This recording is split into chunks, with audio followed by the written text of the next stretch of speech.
Um, And there's still people that don't allow it.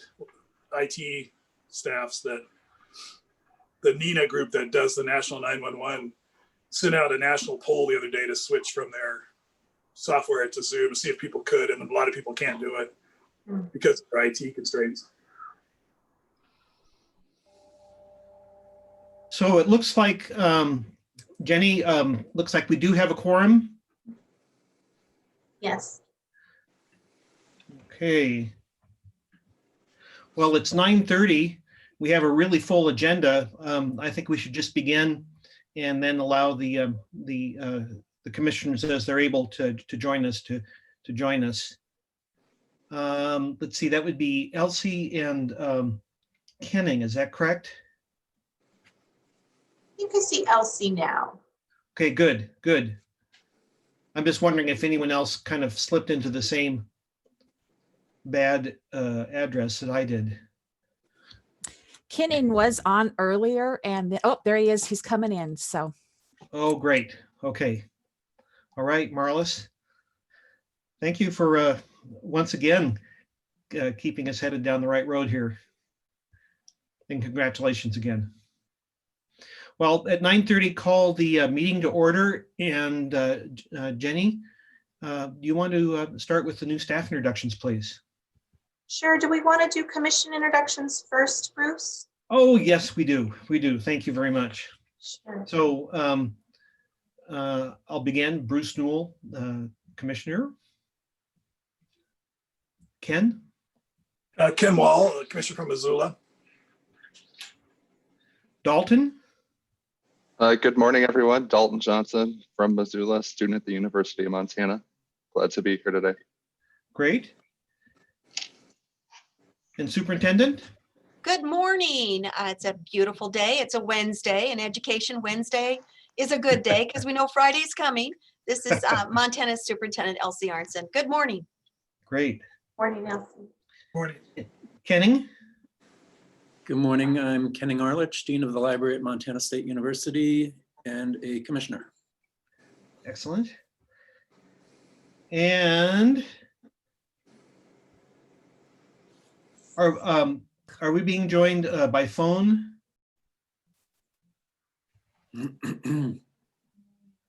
Don't see Jamie. Yeah.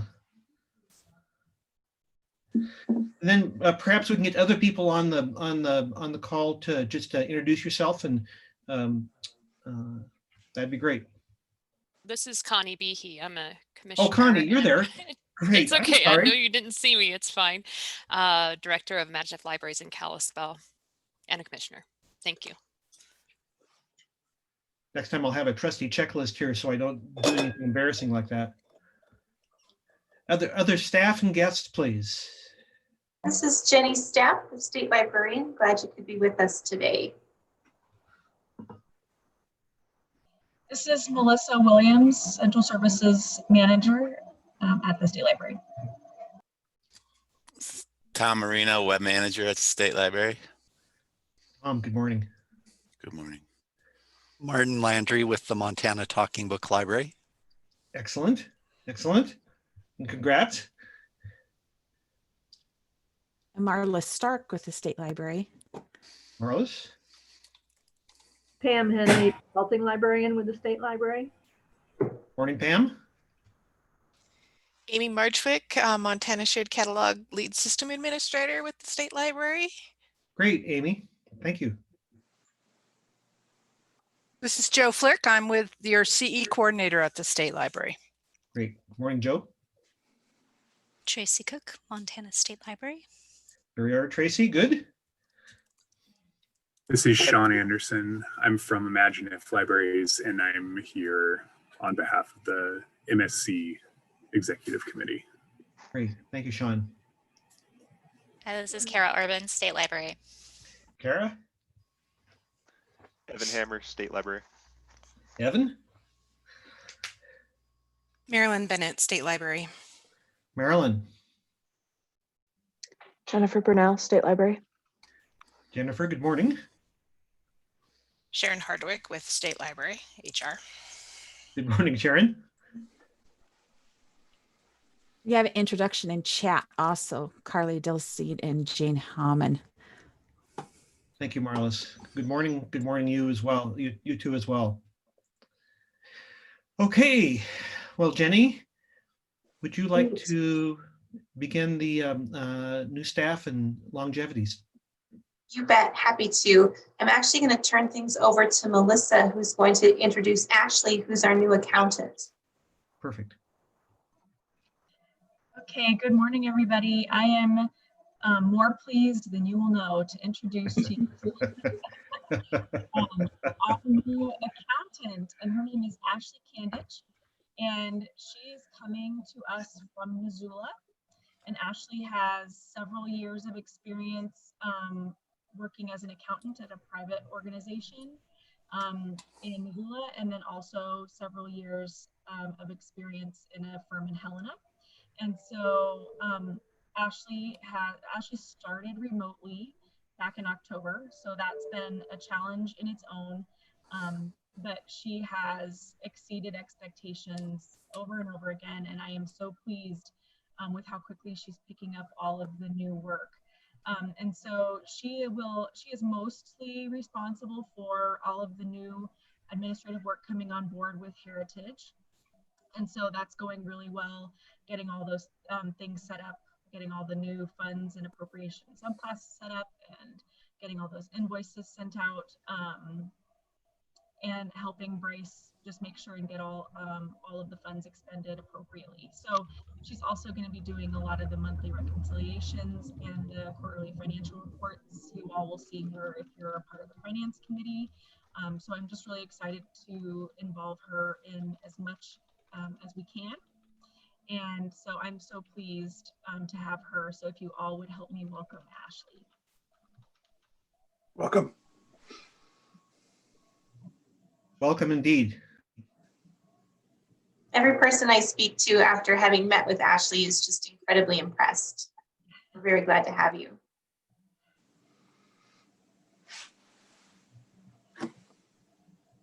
Thanks. I'm glad to be here. There you are. Well, welcome aboard. We're glad you're here. Jenny? And I'll move on to longevity recognitions. For those of you who have been on the commission for a while now, you know we typically do these at our in-person meetings throughout the year when someone has achieved the next 5-year increment in longevity with the state of Montana. And we kept holding out hope that sometime during this year we'd have a chance to meet again in person so that we could recognize and acknowledge, show our appreciation for these staff while we are together. But we've reached the last meeting of the year and are still meeting virtually, and recognize that it's really important to take time to show our appreciation for the staff who continue to show such dedication to the state library. I'm going to start with Melissa Briggs, who you all know as Melissa Williams. Melissa joined the staff of the state library just over 2 years ago when Chris Schmitz, our longtime central services manager, retired. And some of you have heard me say that when Chris told me she was going to retire, she said she wanted for the state library to have someone who would come in with really new and fresh ideas.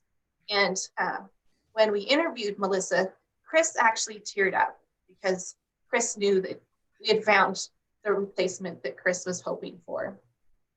And we very, very quickly made an offer to Melissa, and she thankfully agreed to join our staff.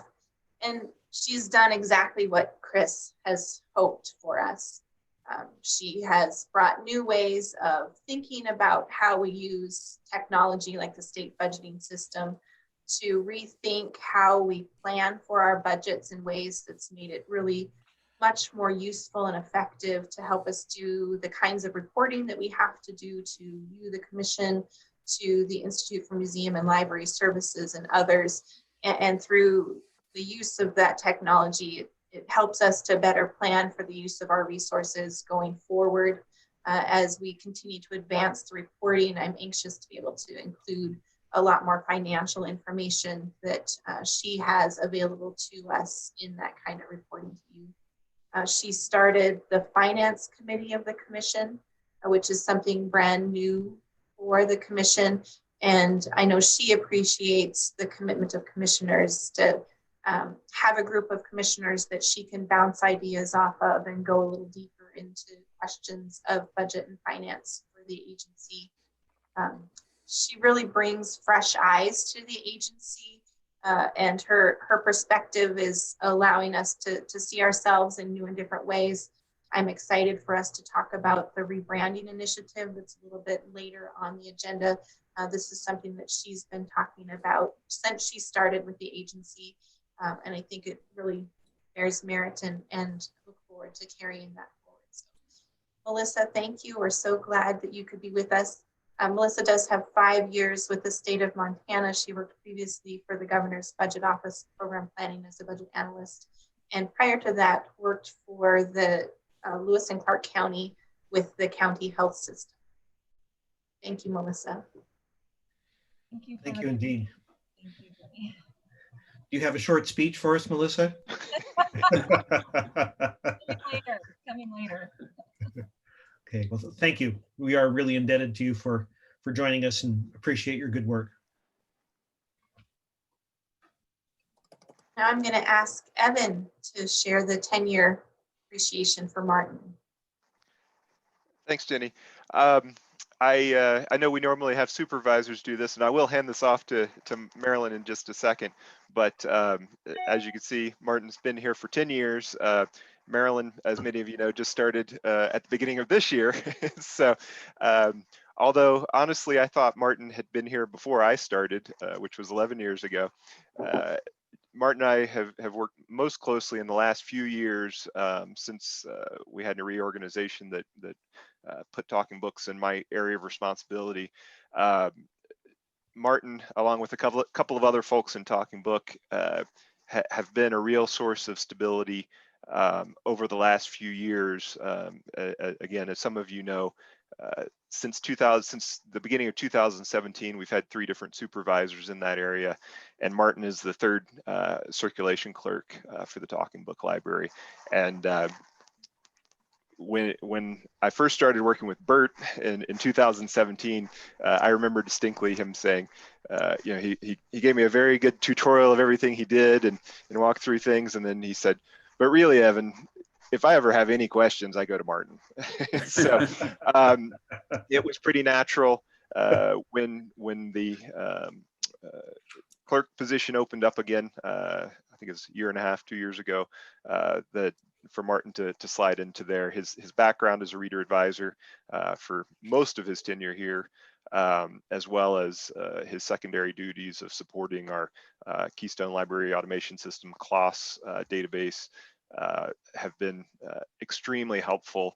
And while the other 2 circulation clerks did wonderful work prior to his arrival, again, his knowledge and familiarity has been really wonderful, especially as we're seeing a lot of changes in the National Library Service and anticipate some big changes to the way Talking Books works moving in the future. So with that, I'll save everything in the past year for Marilyn and hand it off to her now.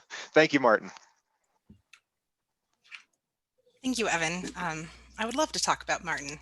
So I have known Martin for about a year, and I've already seen what an invaluable asset he is to the Montana State Library team.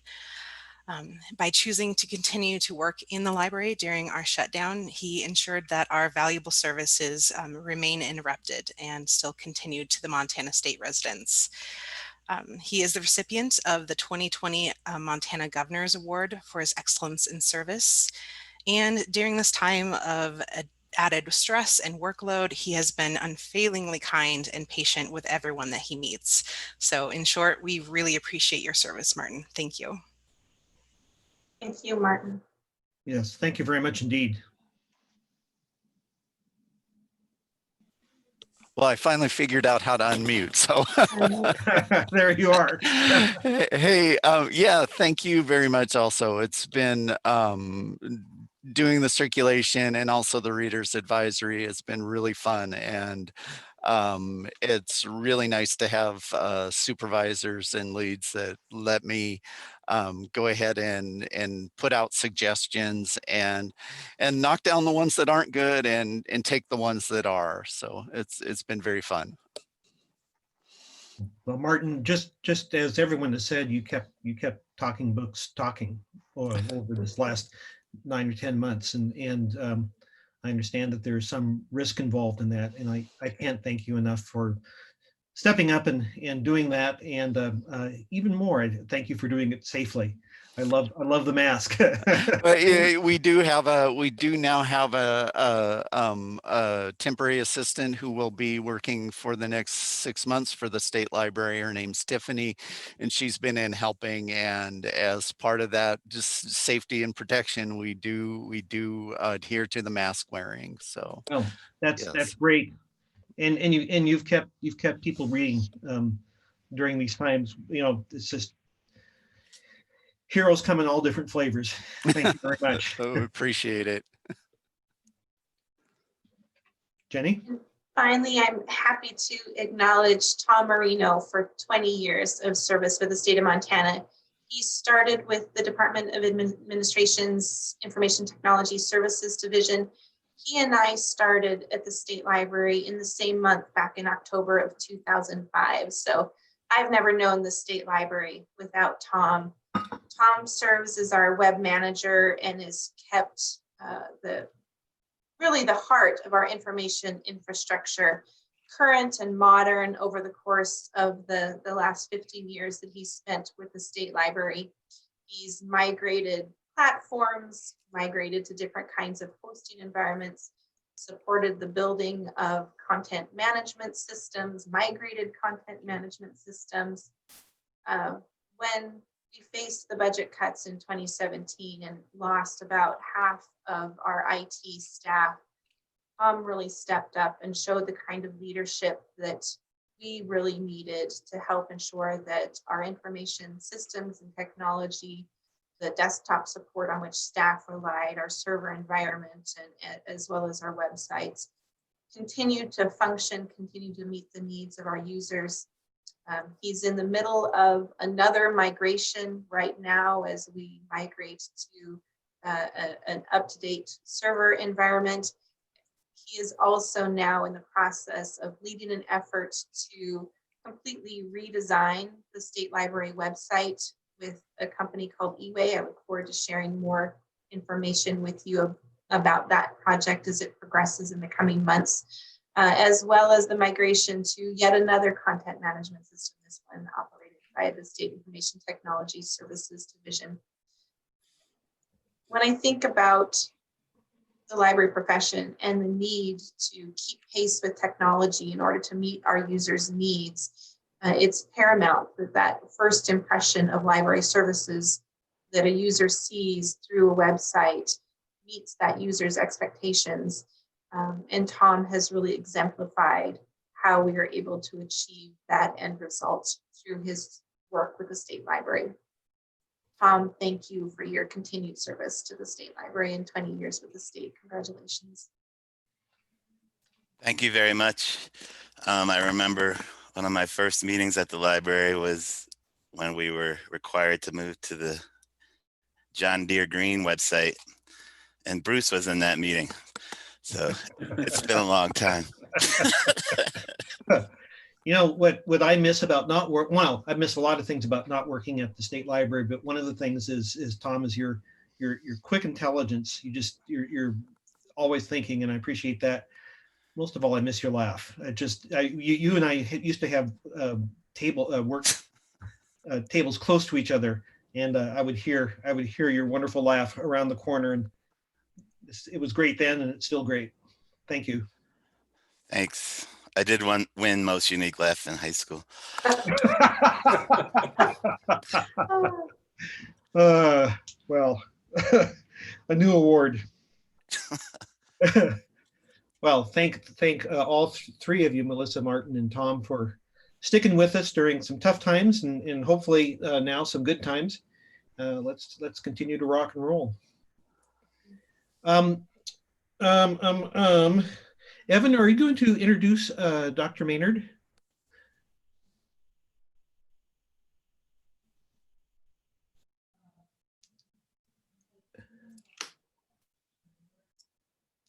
Evan? Sorry about that. No worries. I'd gotten going pretty well there, just to discover I was muted.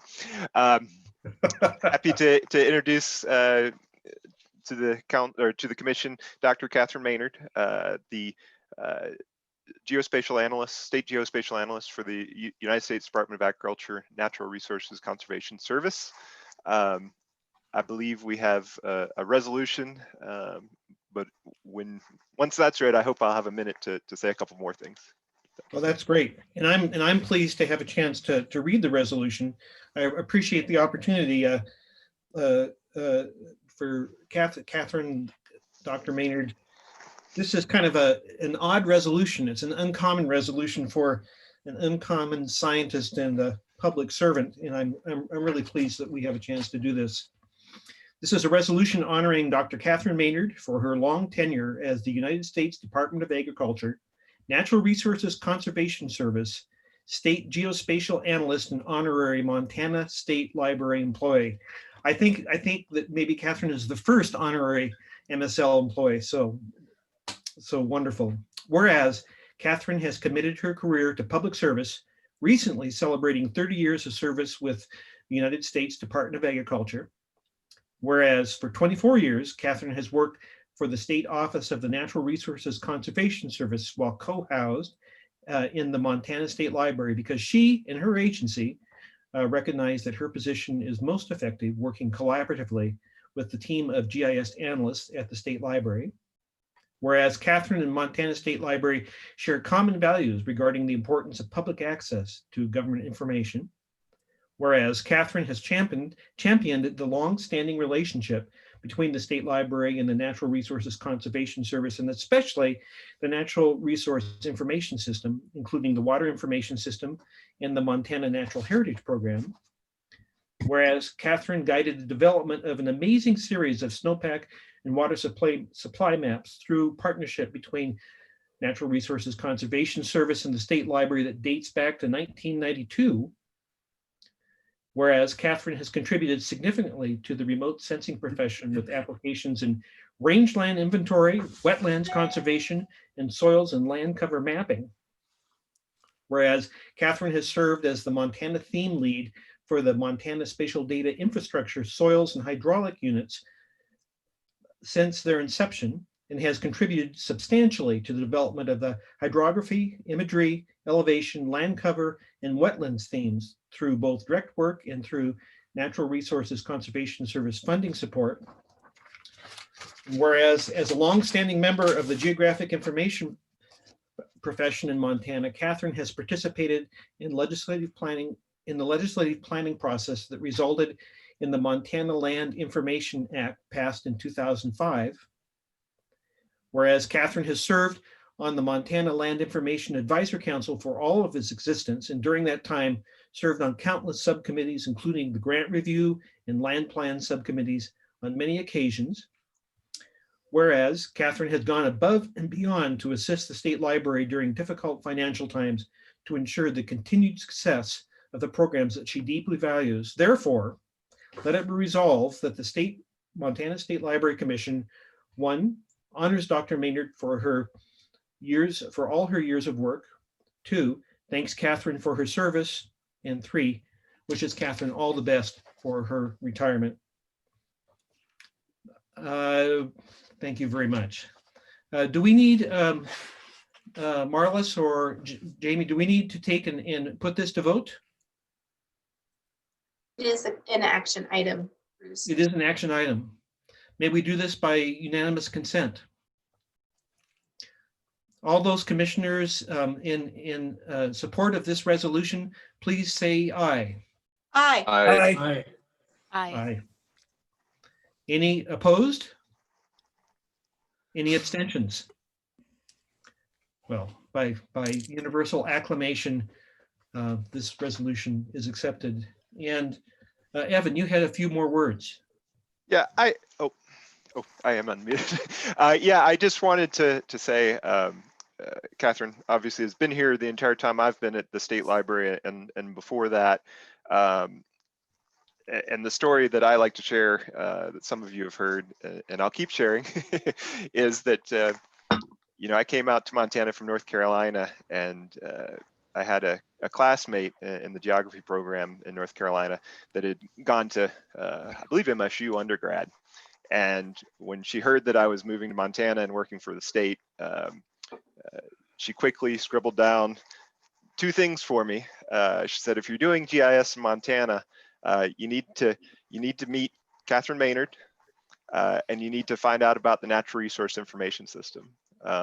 So I think that, for one, tells you what you need to know about the impact that Catherine Maynard has had over her career, and also the tight linkage between Catherine and the State Library. So just that's always been very important to me, and just wanted to share that with all of you.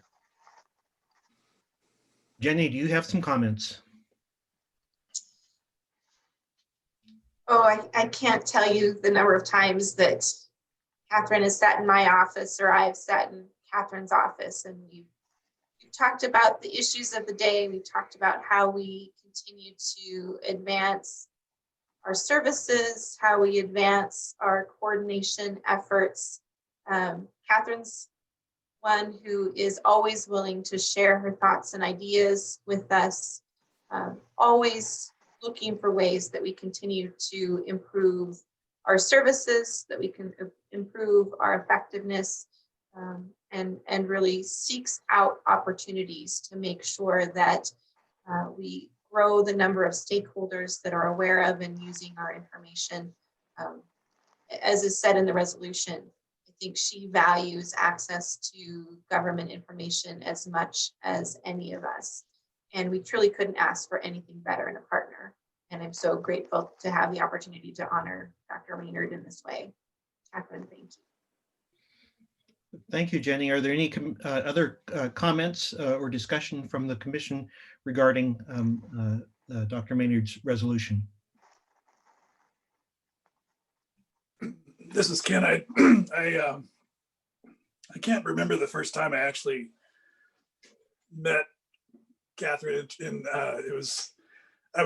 she's, or the first time I actually interacted with INRIS, but it was certainly, right around when she started, or perhaps a little before. But I was at the University of Montana, and she was really instrumental in helping us as well with starting the GIS in the academic community within the universities in Montana as well. So I can't remember. I mean, it's very strange to think that she's retiring, because she's always been around and been incredibly supportive, and done incredibly high quality work with land cover and everything else. And her advice and counsel over the years has been invaluable to me in my career as well. So congratulations, Catherine. Thank you. Catherine, do you have anything you'd like to say? Yes, can you guys hear me? Yes. I'm just so humbled and honored, and it seems like you're talking about someone else. No. It's hard to believe that I'm at this juncture in my life, and I'm learning a lot about what people think of retirement, and it seems like all of a sudden you put on an invisible cloak, but I don't think I will be. I intend to stay fully engaged in my profession, and fully engaged with you folks as much as you can tolerate. I do want to, I've just have tremendous respect for Jenny and her leadership, and the whole staff at the library, but the innovative approach that's been really nurtured over the last years is allowed for all of us as Montanans to benefit.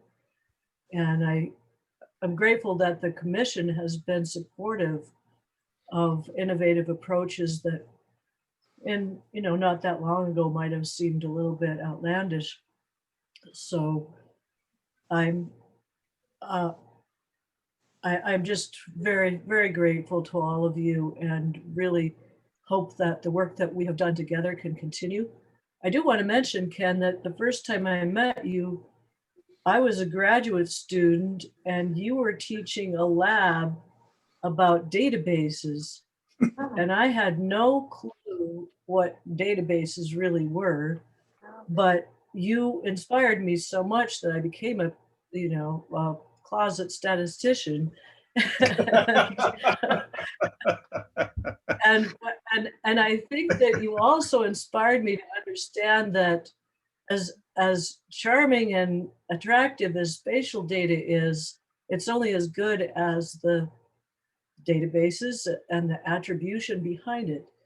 And that is one thing that I think the library has helped focus on too, is that it's one thing to make a pretty map, but it's only as valuable as all of the information that goes into that. And getting that information from the most reliable technical sources is critical. And to think that we have in Montana this library that is not trying to be the author of every book, but in terms of spatial data and natural resource information, is trying very hard to sponsor and encourage the authors of that information and support them to fulfill what's needed, and not just, oh, here's a comic book of maps of Montana. No, this is the real deal that the library has in its collection, and obviously will continue to have. And for that, I'm very, very honored to have been a part, and on some level, I hope I can continue to be. And I thanks to all of you. I really appreciate your support. Well, Catherine, thanks to you. And thank you for your extraordinarily kind words. We are only as good as our partners, and you've been extraordinary. You've made us great, and we'll continue going on and get greater, huh? That's the plan. Well, and retirement actually is, I can report to you from the trenches, the retirement trenches, is not a bad deal. And it's still possible to stay engaged in what you're passionate about and continue to do such good work. So heck yes, please stay engaged. Thanks, Bruce. I do have to offer the little anecdote of at one point you had the office in the basement of the library. Yes. And unbeknownst to anyone, that to me was like divine. And when you retired and I was able to move to the basement, that was just, I was in hog heaven.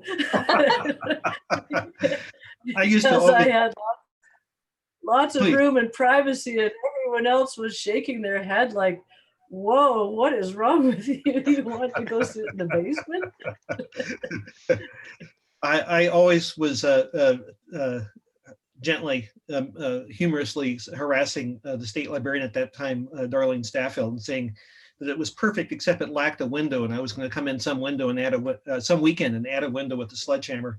And she always didn't really know whether that was true or not, but I think you were probably a better inhabitant of the office than was I. I was kind of made crazy by its basement-like.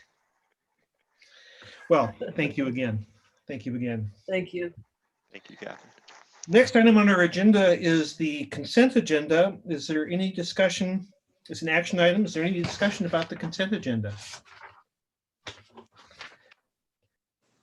From commissioners?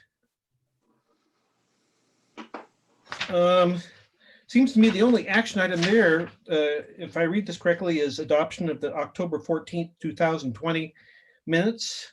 Is that correct, Jenny? And the executive session minutes, which I believe you all had a chance to review. And we all, just for the record, we all had a chance to review that in the last week or 10 days individually on a Zoom session that Marlis helped us through. Any discussion regarding those two items All those in favor of adopting the October 14th, 2020 minutes and the October 14th, 2020 executive session minutes, please say aye. Aye. Aye. Opposed? Nay. Any abstentions? Passes unanimously. Thank you. And Jenny, do you want to talk to us about some of the legislative items that are coming our way? Bet. First, I wanted to let you all know that I dropped into the chat box a link to a page that is maintained by the Legislative Services Division. Historically, the legislature has produced a print book of agency profiles, and they've moved that information into an online format this year. So I encourage you at your leisure to take a look at that link. I'll go ahead and send it via email after this meeting as well, so you have a chance to bookmark it. It'll have information about the state library or services, some historic budget information. It includes information about our House Bill 2 budget, as well as the Legislative Fiscal Division's analysis of the budget.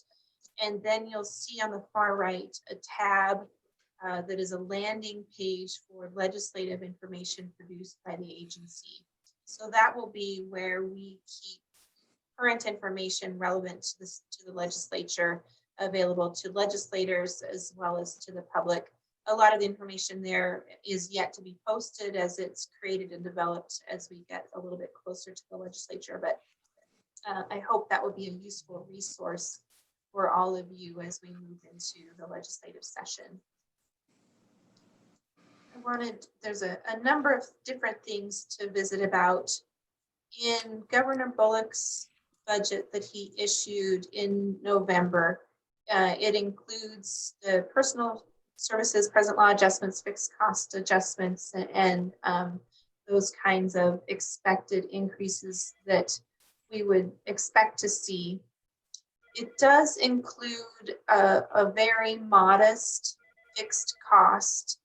That fixed cost came at the recommendation of the Legislative Finance Committee. As you'll recall, that recommendation came out of the House Bill 633 interim work and a recommendation from the LFC. The commission at your October meeting sent a letter to the governor encouraging him to include a fixed cost at the recommendation of the Legislative Finance Committee in his budget. And so the Office of Budget and Program Planning and the governor did include a modest amount.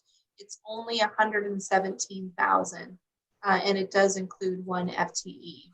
So the fixed cost mechanism that they used to determine that amount was the one that was recommended or reviewed by the Legislative Finance Committee that applies the fixed cost to those agencies using GIS services within state government, as evidenced by the licenses that they hold under the state's enterprise license agreement with ESRI.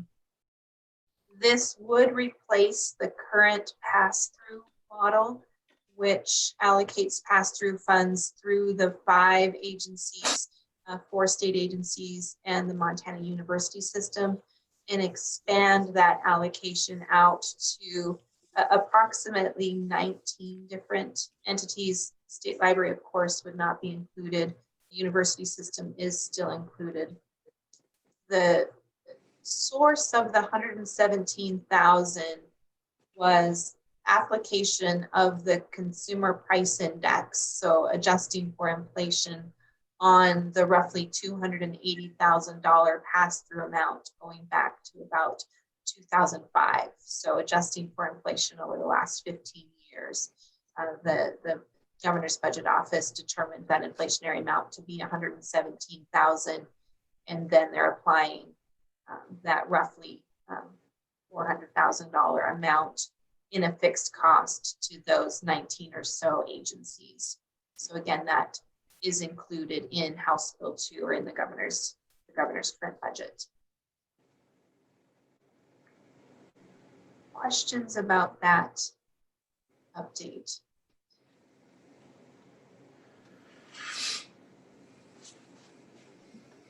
Also included in the governor's budget is a proposal to take the state library off of coal severance and replace those dollars with general fund dollars.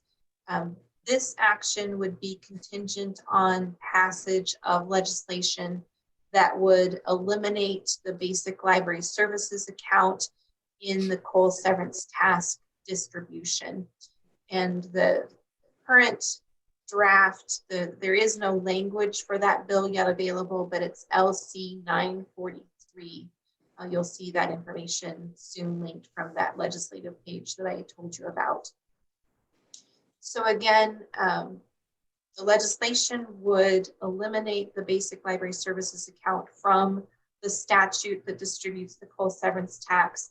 And in House Bill 2, we would see those dollars replaced with general fund.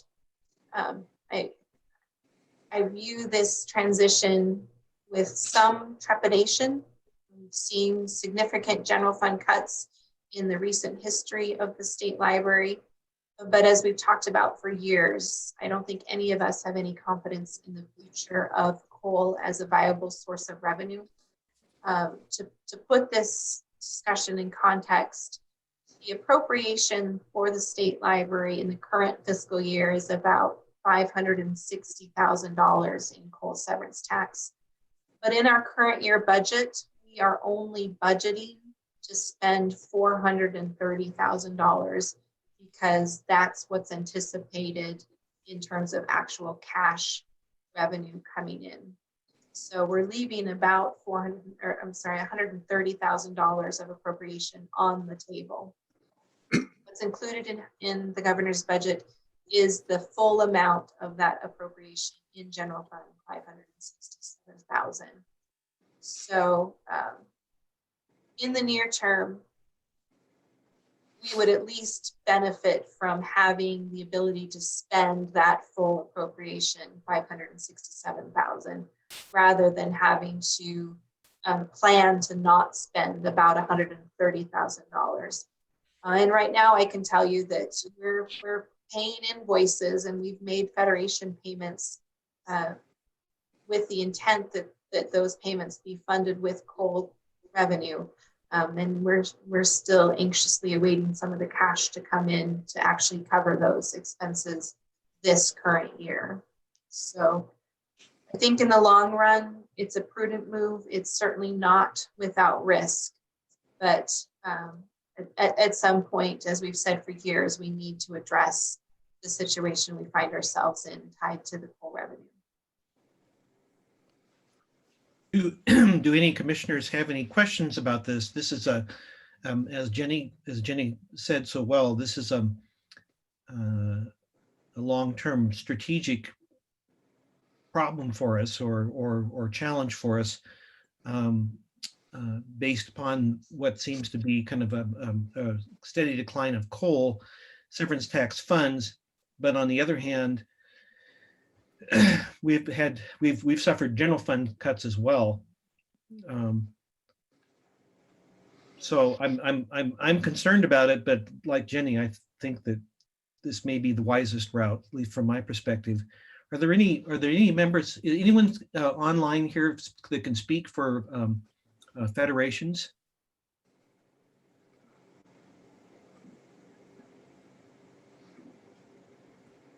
I just want to add that the Department of Natural Resources is also taking these same steps. And some commissioners will recall that before the creation of our own separate coal severance tax account, we are a part of a shared account with the Department of Natural Resources as well as agriculture. In legislative changes in 2017, we each received our own separate account.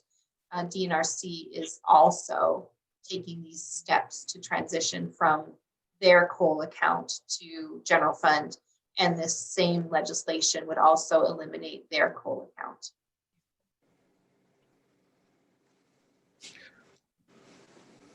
Well, hearing no discussion about the coal severance tasks, do you want to talk to us about LC 430? Sure. The next two pieces of legislation should be very familiar to you. They are the two pieces of legislation coming out of the Legislative Finance Committee, LC 430 and LC 441. 430 being the increase to the recordation fee that would double the amount of the Montana Land Information Act recordation fee, doubling it from $1 to $2, 50 cents remaining with the local government where that fee is collected, and $1.50 coming into the Montana Land Information account for purposes defined in the Montana Land Information Act and in accordance with the Land Information Plan.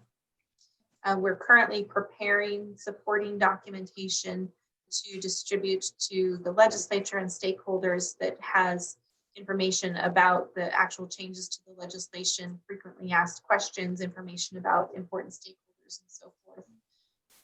Representative Beatty, who is going to be the chair of the Education Budget Subcommittee this year, is the sponsor of that legislation.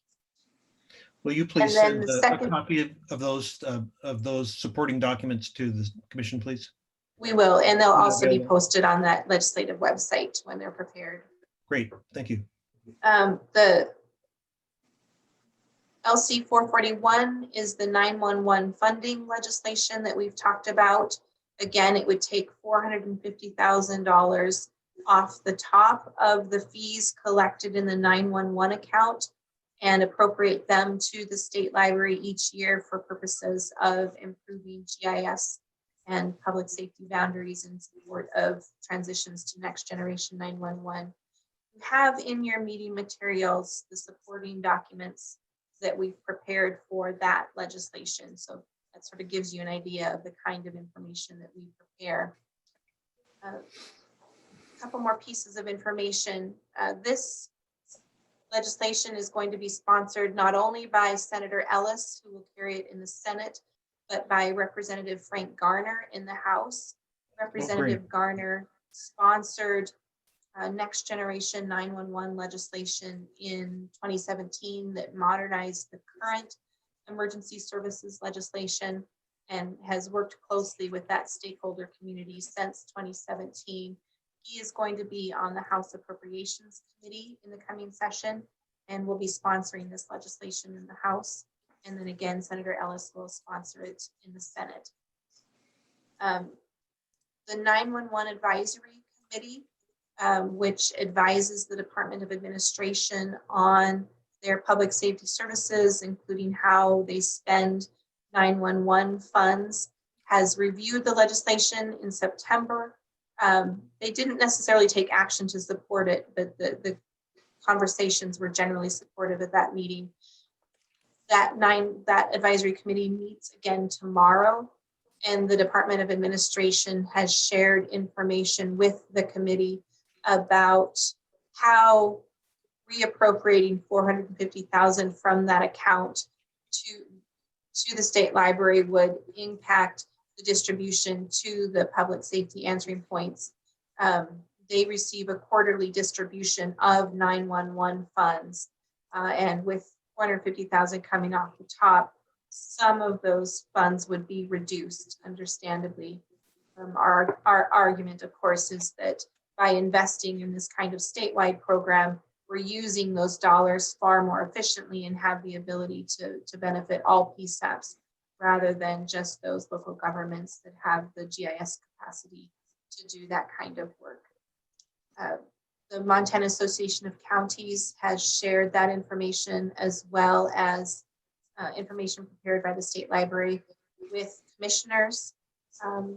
Their views seem very positive, and we look forward to more discussion with county commissioners as we approach the legislative session. But so far, I continue to hear cautious support from stakeholders for this particular legislation. Isn't it true, Jenny, that next generation 911 just isn't possible until we get up-to-date, accurate, complete maps? That's true. The next generation 911 system operates on a GIS. It has a GIS that technology is necessary, and so therefore you need accurate data. So we don't have a viable layer of 911 data now. There's a number of different pieces of data that are missing, and certainly Ken can speak more effectively to this than I can, but local governments need highly accurate address data as well as transportation data at the local level to operate their systems locally. And that doesn't exist for most of the jurisdictions. The assessment that we did back in 2018 showed a significant lack of accurate available data for the majority of those jurisdictions. And then also, we don't have any kind of statewide mapping of public safety boundaries. So there may be overlap in public safety boundaries, or there may be gaps in public safety boundaries, which makes it confusing or difficult for a jurisdiction to know who is supposed to respond to an emergency in that area. And so in order to support that kind of response, again, a statewide approach to mapping those kinds of boundaries is necessary. Would these revenues, if they came about, fix the problem? Not immediately, but certainly long term. We would, our intent would be to procure software as a service that would allow us to continue the type of GIS assessment that we did in 2018 in an ongoing manner, so that local governments could regularly check their data to make sure that they were making progress to improve their overall data, rather than just the one-time assessment that we were able to do that sort of gave those local governments a snapshot in time. And then we would hope to hire additional FTE that would be able to provide direct GIS support to those local governments that don't have GIS staff to help them go through the process of improving their data.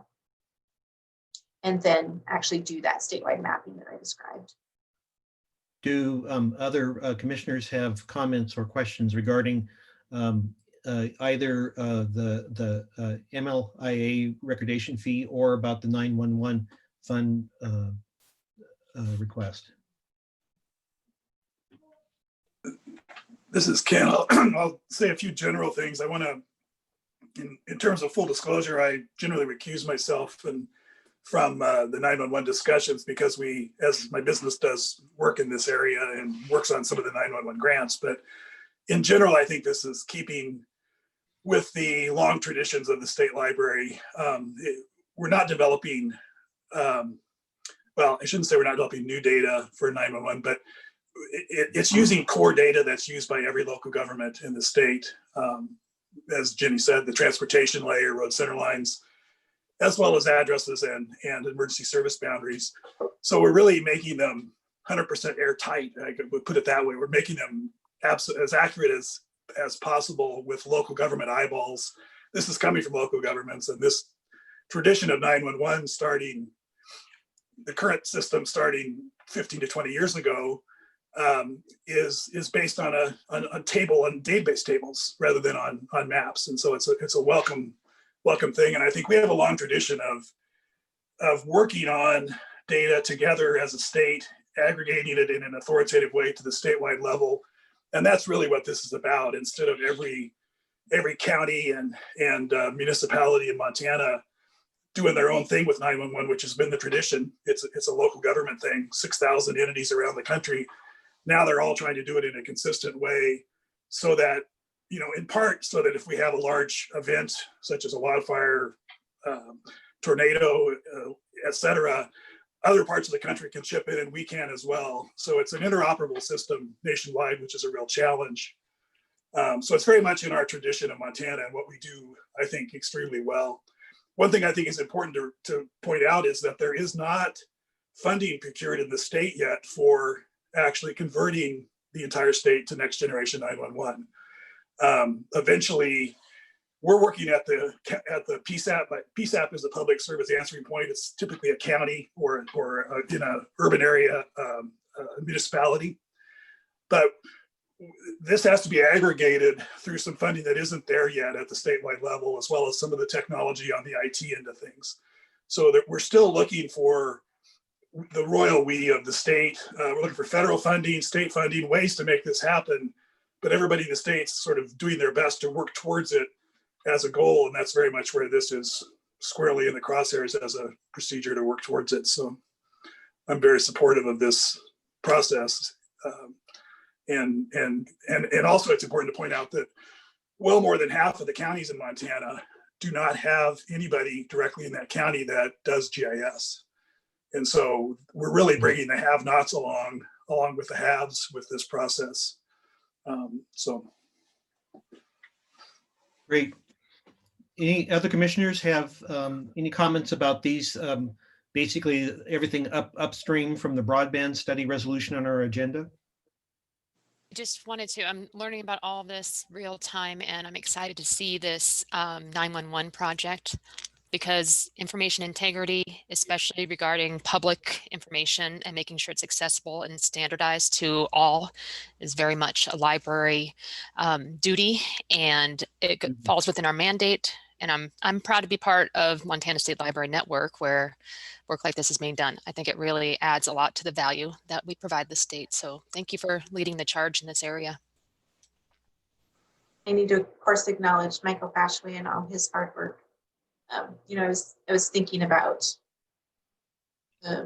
these two pieces of legislation and the positive support that we continue to hear. It reflects the trust that our stakeholders have in our staff, and that's born out of the relationships that are developed by people like Evan and Aaron Fashaway and Michael Fashaway and their work with these stakeholders. Moving on to the broadband study resolution. This is a study resolution that the State Library is working in coordination with the Montana Library Association Government Affairs Committee. We've talked at length in commission meetings about the lack of adequate broadband access in Montana. And we've watched various legislative efforts in the past really come to nothing. And understanding that the issues are many and complex, and the stakeholder views are again, many and complex, feel like the best approach for the state to try to begin to address those concerns in a meaningful way, and perhaps put some coordination and funding to the matter, is through an interim study of the legislature. So that is what this study resolution calls for. We have created a broad coalition of stakeholders who are interested in the topic. They will be meeting next week on the 15th to provide additional feedback about this study resolution. It has been introduced by Senator Pat Flowers from Belgrade. He's sponsoring the legislation. We hope to get bipartisan support for this study resolution. Senator Flowers is a Democrat. We've invited Senator Lang from Malta to participate in that meeting on the 15th, and he's expressed interest in attending and listening to the stakeholders. We hope that he might also consider co-sponsoring the study resolution. Again, it would call for an interim study. We lay out some of the reasons why we think this is necessary. Certainly the pandemic elevates all of the needs that we're very familiar with going forward. Our hope being that an interim study that would be truly robust and result in some meaningful legislation could come from this resolution. We are also working with the Montana Economic Developers Association, who are also working to draft legislation that might create some of that kind of coordination and potential sources of funding in this coming legislative session. But we believe that those two bills could run in parallel. And if NEDA's bill passes and we feel it's all sufficient and a study isn't necessary, that's great. If we feel like there are still needs that any legislation passed in 2021 doesn't address, the legislation for an interim study could continue to move forward and address those potential gaps. And then, of course, if legislation is not adopted in the 2021 session, we hope that the legislature would move forward with the study called for in this study resolution. Again, the next step here is for the coalition to meet next week. We anticipate that they'll have ongoing meetings to continue to advance the resolution throughout the session. Any questions there? Jenny, this is Kenning. I have a question. I noticed Ann Eubanks listed as a contact. Is she doing that in her capacity as a private citizen, or? Yes, that's correct. As a member of the MLA, she's a co-chair of the MLA Government Affairs Committee. Okay. Jenny, Any this other is, questions? Please oh, go ahead, Connie. this is Connie. Of course, you're the expert here on how to write these documents and work with the legislators.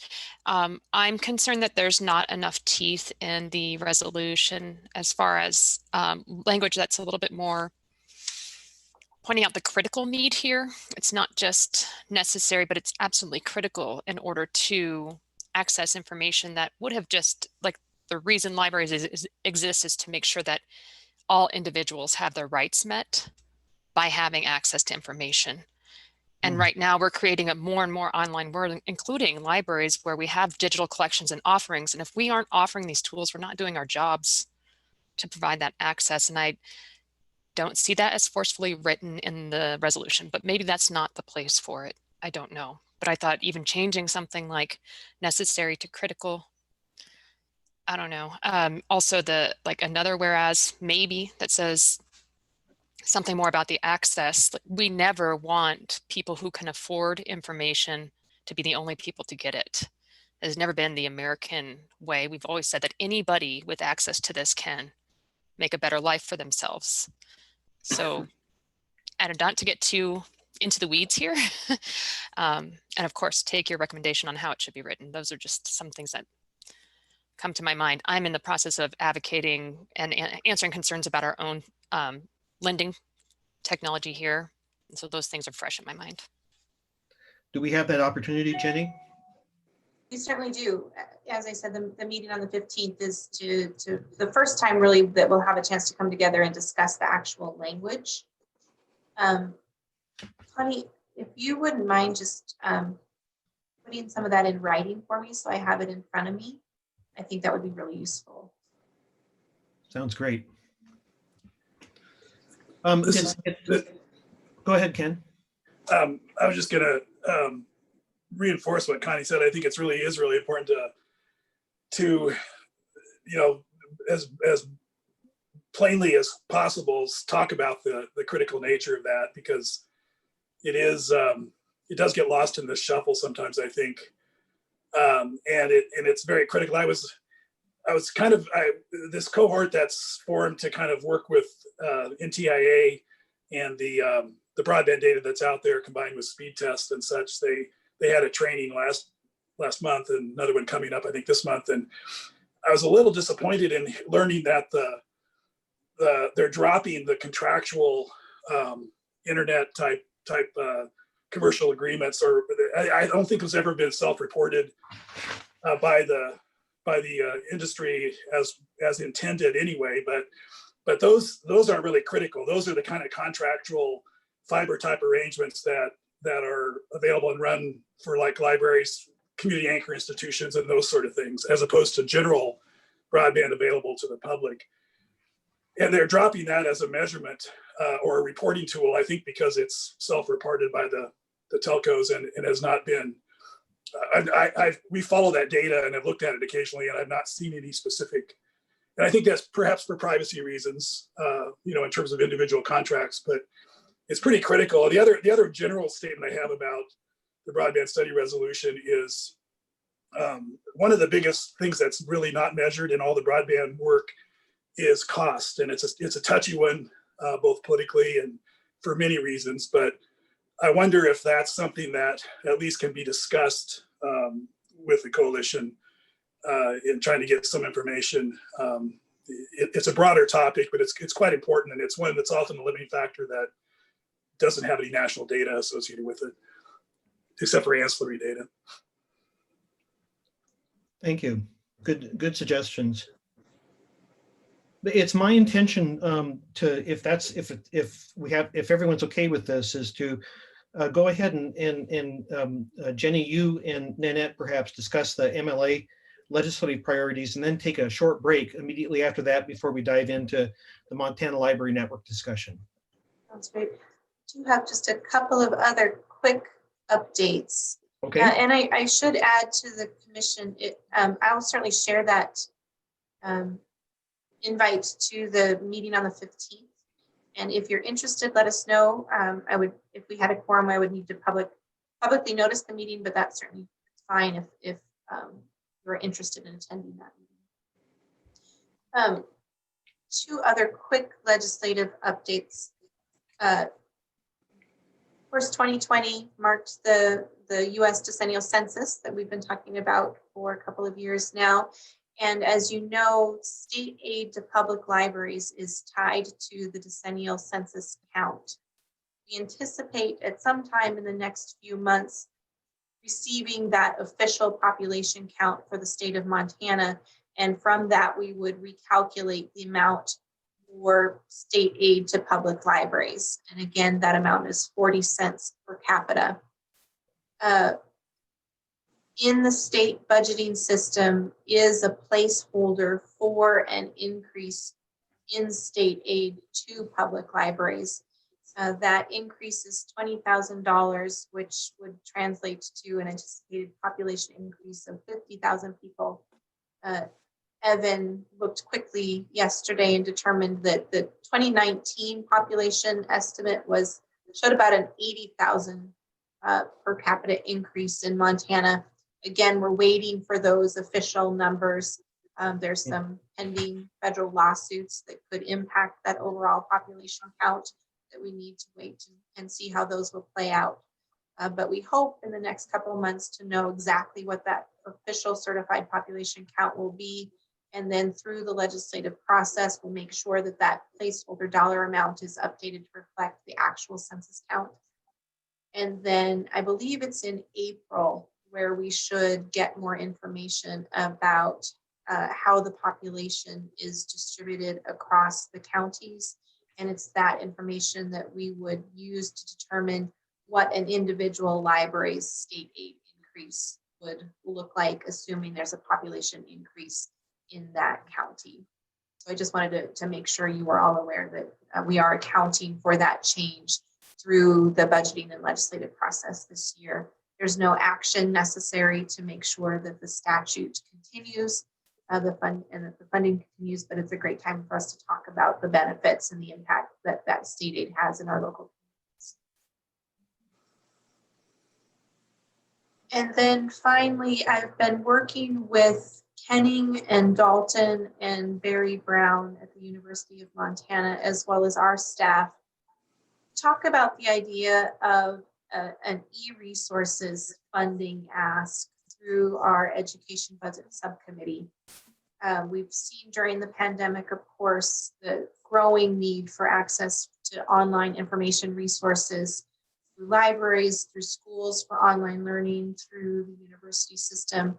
And we've been talking more and more about providing access to online information resources that support learning across a lifetime and lifelong learners. I think you know that at the start of the school year, the state library was pressed to provide more online information resources for school libraries. We did our best with a little bit of remaining Library Services and Technology Act funding to provide some collections of ebooks to support school libraries. But without any kind of ongoing appropriation, we're very limited in our ability to continue to support those kinds of needs. We think it makes sense to approach the legislature in a coordinated fashion to ask for funding for ongoing e-resources. Kenning, Barry, Dalton, and I had a great meeting with Rob Tessman from the Office of the Commissioner of Higher Education last week. And to follow up next week to understand what kinds of support we might have from OCHI for that kind of request. Superintendent Arnson, we're very interested in having follow-up conversations with your office about the need and opportunities to make that kind of request. Because we all fall under the same education budget subcommittee, it would be, I think, opportune for us to talk together with our budget subcommittee about why this is necessary, why the pandemic is really exacerbating the need for these kinds of online resources in making that kind of funding request. So this is one that it's very much up in the air. OCHI is not in a position to commit to supporting it at this time. I would be very hesitant to go at this kind of request alone because we have so much else riding on this legislative session in terms of state library funding. And again, I think we're just much stronger in making this kind of ask together. Kenning or Elsie or anyone have some comments regarding this last item, the e-resources item that Jenny discussed? I would just second that the meeting that we had with Brock was very positive, and looking forward to the next meeting with him. And I do hope we can get the superintendent for public instruction involved in this conversation as well. Yeah, thank you very much, Mr. Chair, and everyone. You know, we are partners. I believe in a P20 look, even though I only am in charge of the K-12. But any aid that we have that I can give from my experience as a legislator, I've offered that before, would be more than happy to help, especially with the transition of a new governor in the second floor, as well as new people that will be there. The relationship with the legislature is going to be tenuous this year. I think if we go in with that understanding, it is going to be our outside partners that are going to carry things across the line. So I'm here and I'm ready and able. Thank you. So Elsie, can you say a little bit more about that? Who would the outside partners be? You know, I look as schools, whether they are it's not just the input model of what happens inside a school. We have to look at our partners in a community fashion, and especially now because of the virus, but even because of, you know, the dollars that are flowing are tax dollars. So I believe those partnerships are very varied.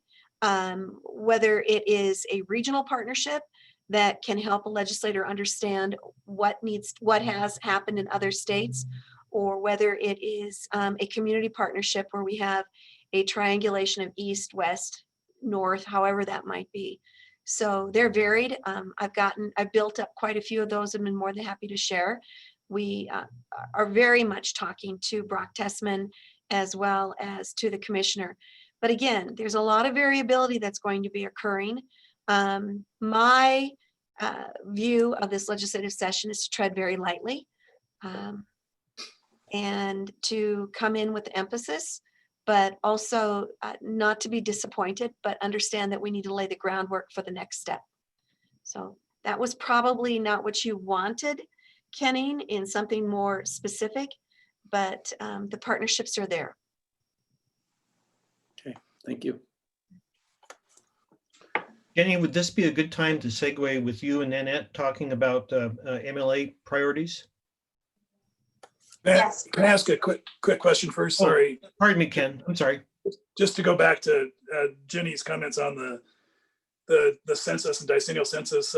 Jenny, because of I haven't really followed the differential privacy modifications that the Census Bureau is doing to protect privacy for small population areas where they dither the data, you know, for small populations in order to protect privacy of the individuals. Is that going to affect on some of these small counties with low population levels? Are we going to be able to trust the data I mean, is it going to be accurate at the county level for the purposes we need for the per capita adjustments? I can't really speak with confidence to that question. I don't know if Evan can. I've heard that there could be concerns, especially at jurisdictions of very low population level, but I don't have any actual data or anything else that I can speak to with confidence. Evan, I don't know if you do. No, I can't think of anything. Do we have any flexibility if something were dramatically different, say, than their past allocation? Because of, I mean, you know, the Census Bureau for smaller geographies and stuff is intentionally dithering the data to protect privacy.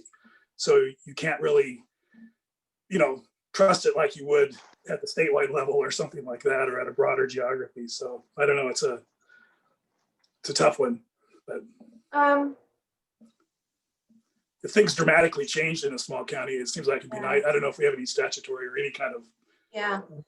Off the top of my head, Ken, and I know Tracy's online with me as well. The statute says per capita per square mile, but it's within administrative rule that the actual formula exists. I would certainly want to get a legal opinion, but I think if it came to the attention of the commission that there were significant concerns with how the data was allocated, given that that formula is in rule, we could try to address it through either rules changes or an exception to the rule, something like that. That's off the top of my head and something I would want to get a legal opinion about. And I'll ask Tracy if she has any additional thoughts. I wonder if we'd be well served by reviewing this once we have the data with federation coordinators and just seeing how it plays out. We aren't asking for economic census information in this particular case, if I understand correctly, just simple kind of gross population data. So it may be that we have enough accuracy given library service areas or counties or whatever we're using at those measures to get where we want to go. But I would think that the people who could confirm that or show us where we weren't achieving that would be the federation coordinators. Sounds good.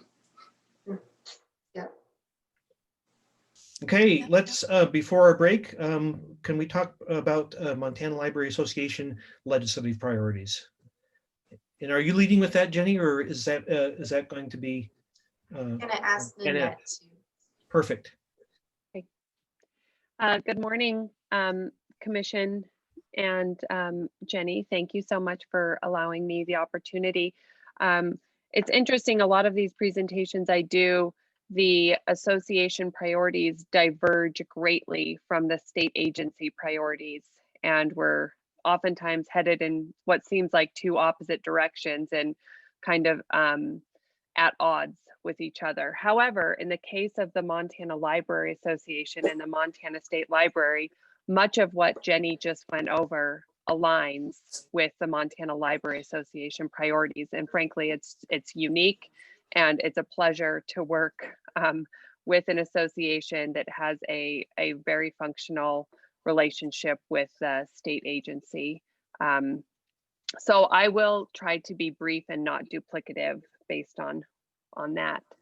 The first priority of the Montana Library Association is to support the budget of the Montana State Library. We've done that in the past. We will continue to do so. You just dipped your toe into the kind of the atmosphere and the fiscal environment that we'll all be dealing with in 2021 in the session, and it's going to be fiscally conservative.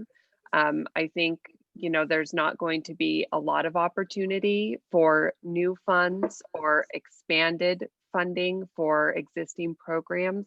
So the goal of the Library Association will be to just support what is in the budget currently and play defense when there is discussion of budget cuts or budget reductions. We've done that in the past. We will continue to do so. Broadband connectivity is another priority of the Montana Library Association. And the government relations chair has been very involved with the study bill and bringing together that collaborative and comprehensive group of stakeholders, which Jenny spoke about. I think that's a great opportunity. And we'll put our effort behind that and our grassroots advocacy behind broadband connectivity. As far as a secondary policy and funding bill for broadband connectivity, I think even if that bill passes, and while we'll be in a fiscally conservative environment based on the past 9 months and how how people have a much better understanding of the need for connectivity now in our homes and in our schools and in our libraries and our businesses, that bill does have a chance.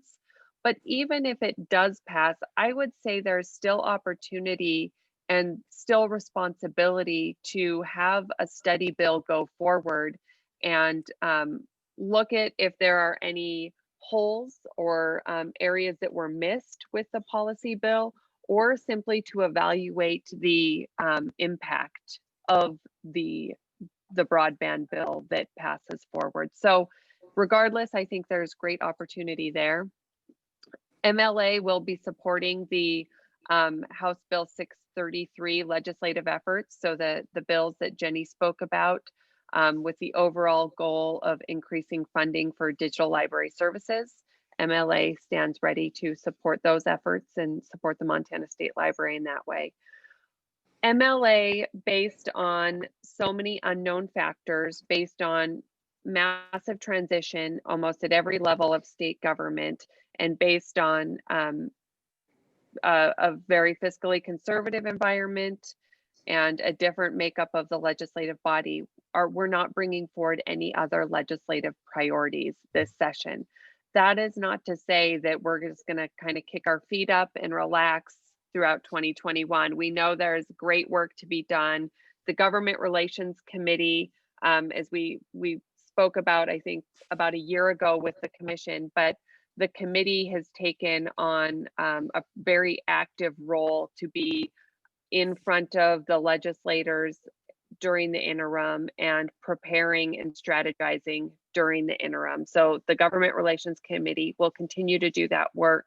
And they're thinking about long-term issues, many of which Jenny mentioned, but library infrastructure, what opportunities might present themselves in 2021 or 2023 to improve library infrastructure, resource sharing and e-content. That's critically important for the Montana Library Association. I think I'm excited to hear what Jenny's saying about that. I tend to think large allocations of new funds are going to be really difficult, but again, with the pandemic, we know now more than we've ever understood how important that is. So we'll be a partner in those efforts. Net neutrality, something that MLA is interested in working on.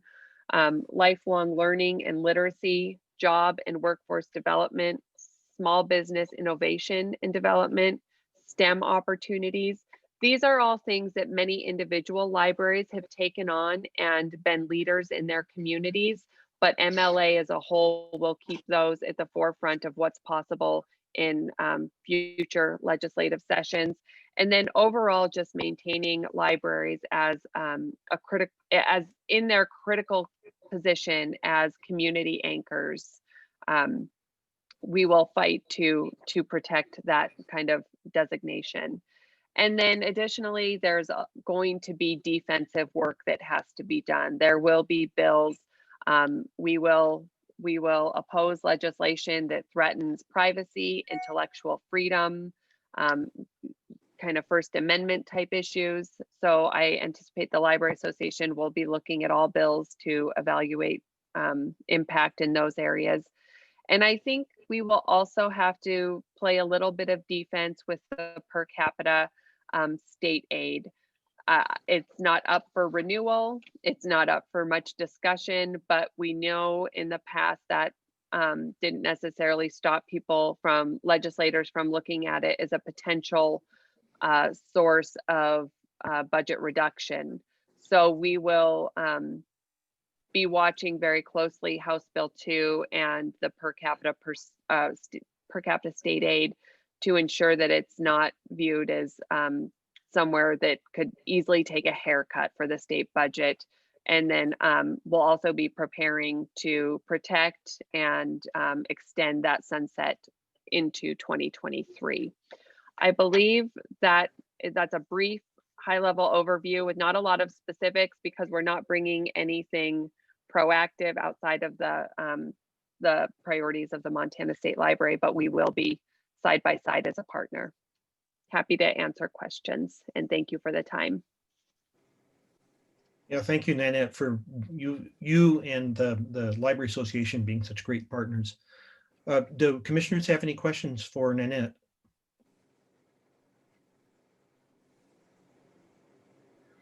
Nanette, do you have any specific observations regarding the coal severance tax shift to general fund? You know, I think I'm right there with you and Jenny. Frankly, it makes me incredibly nervous. And I think long-term overall, it's the right shift and the right change.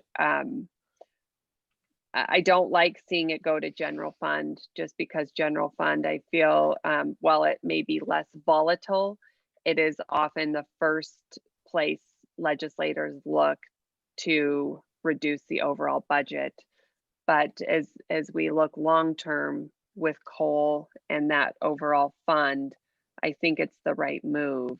But it does make me nervous on behalf of the funding for the state library. Yeah, I just personally don't, I think I'm not sure it's a good idea. I don't think it's a bad idea, but I don't have a better idea. Right. If there were, if we had an alternative source of funding to get us out of coal, but not put us into general fund, but that's becoming more and more difficult to find those alternative sources of funding. So I think if it does go into the general fund, then the work that the State Library and the Montana Library Association have been doing to ensure that legislators and state agency directors and the executive really understand the critical role of libraries will be all the more important because, we've talked about libraries as essential, libraries as critical, to ensure that it's not seen as an add-on or an extra or something that could easily be reduced without an impact, a critical impact to the citizens of Montana. That will remain or become even more important. Well, thank you. Jenny, do you have anything to add? Well, thank you very much. Let's take a very, very brief break. Let's see, it's 10:57 by my clock. So how about at 11:10, we'll take and call ourselves back to order. Do we need to do anything official here or just take a break? Break. Okay, 11:10. Thank you again, Nanette.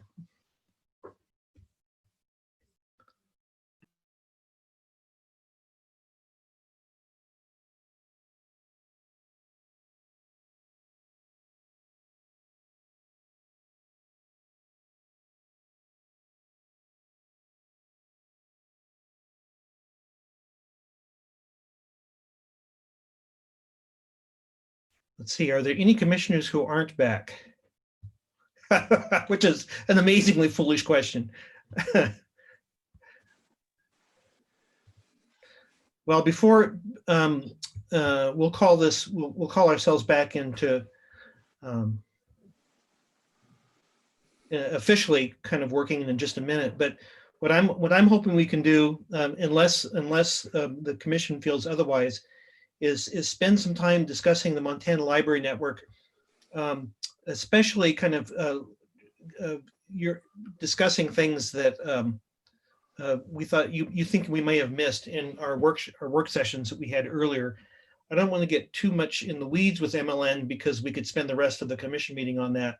But if I sense, or if anyone senses a need for another work session regarding either the whole concept or part of the concepts, we'll go ahead and schedule that rather than discuss it at this meeting. Jenny will want to make sure if that becomes a kind of a where we have too many commissioners there, that we notice that properly so that we stay transparent. I don't want to hide anything about that. I just want to move through the agenda. So, well, Jenny, let's talk about the Montana Library Network. Well, I first want to thank commissioners for participating in a couple of work sessions that we had that allowed us to go in a little deeper on the nature of our thinking relative to the Montana Library Network. And I also want to acknowledge a number of librarians and members of the library community that are with us today. I know you're interested in this topic as well, and I appreciate your involvement. So I want to start by just highlighting again what we mean when we talk about the Montana Library Network. That point that it's a promise by Montana libraries to their patrons, communities, and one another to strive together to ensure that Montanans have access to information sufficient to their needs. You see the reflection in the resolution that the commission passed about 1.5 years ago, where we sort of set a stake in the ground and said, we are successful when Montanans have access to information sufficient to their needs. And that becomes the benchmark by which we measure all of our work. And that we believe that we can achieve those outcomes more effectively when we are working together. In talking about the Montana Library Network in that way, it can be challenging to understand because it's not necessarily something tangible that we can hold and touch and turn around in our hands and really understand.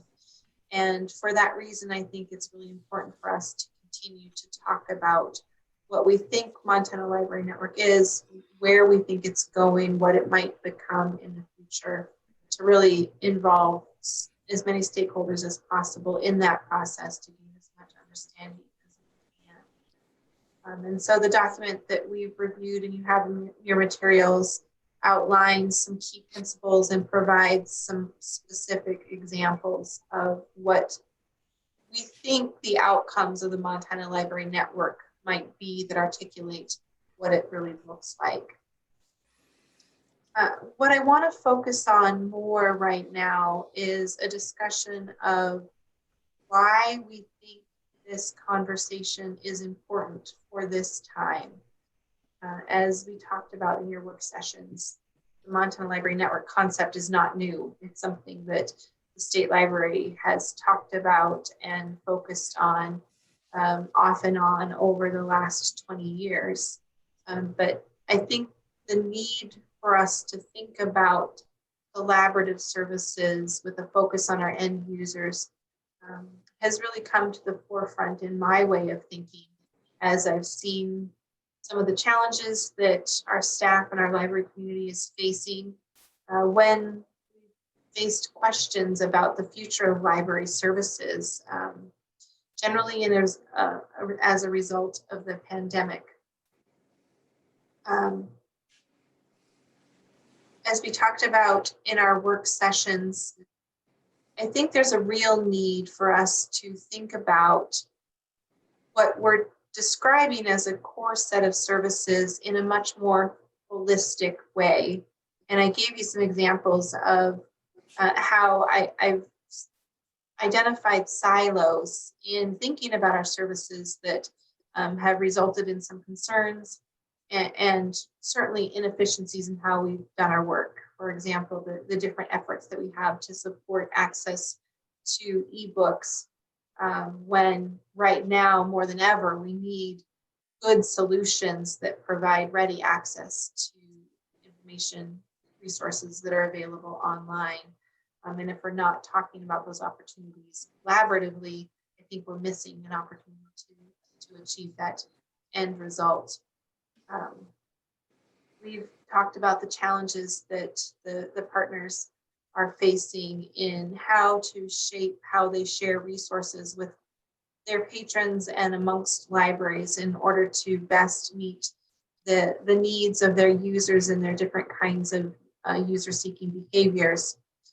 And it occurred to us this fall that we've been so focused on how the technology can handle delivering materials that we failed to consider how equitable collection development budgets and simply the size of our collections has as much an impact on those concerns as the technology to share those kinds of resources. We've seen examples over the years since the state library has been able to provide statewide databases of libraries being able to procure their own online resources and others not. And so a growing divide in access to information resources that I think we can address with thinking about the Montana Library Network and what its core services might be. And in that way, make better use of the funds and resources that we have available. Staff have posed questions about how we engage with the Network Advisory Council and the other executive committee and advisory groups that inform the work of the state library and the needs of the library community. We want to make sure we're giving them meaningful work. And sometimes we fear that we don't see a lot of outcome from the work that we're engaging with them on. We want to make sure that we're very inclusive of members of the library community and in ways where those librarians feel like they have the kind of subject matter expertise that they can really contribute meaningfully in ways that inform the core services. You have rightly asked over the past many months as we've been going through the pandemic, how the pandemic is impacting library services. And we've been challenged to answer that question effectively. Certainly we can point to specific changes in services, libraries that have been opened and closed, curbside delivery, increases in checkouts from our online information resources and so forth, but don't have well-articulated, measurable objectives for the various services in place right now where we can evaluate both qualitatively and quantitatively what the impact of the pandemic has meant on these different kinds of core services. And that means it's very difficult for us to anticipate future changes and to think about how changes in service models might help us better prepare for these kinds of situations in the future. That's sort of a long list of opportunities that I see that I think would make us more effective in the work of the state library, more effective in our engagement with the Montana library community. I think it would help us be more effective in how we evaluate and deliver library services. And ultimately, the end result is that we achieve those outcomes that we seek for our end users. I want to talk a little bit more about some of the practical implications of what these changes might mean and next steps that we see. But before I do, I just want to open it up for any questions or further discussion at a higher level. This is a chance to talk about anything that occurred to you after we finished our discussion during one of those work sessions. This is Connie. It occurred to me that I know less about this than I thought I did after our work session, because the last iteration of the network happened before me, but I have been able to work with the outcomes that have been great with shared infrastructure and things like that. Oh, excuse me, I gotta send that to voicemail. But I realized, I don't know how it was described before, but I think the concept, and I don't know if you want to dig into this, Jenny, if it's something you said you want to talk about later, but the idea that it's a promise is just too, I think, intangible. And I know that we're not talking, you said we're not talking about something tangible, but there has to be something that is more visual in order to describe this, because I still don't get it, even after all the experience I've had digging into it deeper with you all. I think, well, I mean, is it an ethos? Is it a club that we join and we're like, we're going to agree to these things? Is it a set of, is it a project that's going to have a set of collaborative services that are more reliant upon each other necessarily? Like, I think that a promise is not understandable for what it's worth. Thank you. I think that's a good comment. And and a fair comment, and we'd welcome your suggestion. Some of us spend, I think I spend too much time thinking at 30,000 feet and constantly and stumbling across practical little things like this that are on the surface. And so I really value you're bringing that up.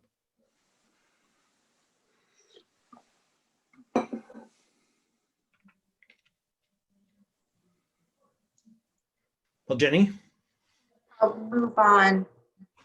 And Connie, my next comments might address some of your concerns, but they might not. And I think it's right for you to continue to hold us accountable to helping become more clear in how we're thinking and describing the services in the Montana Library Network.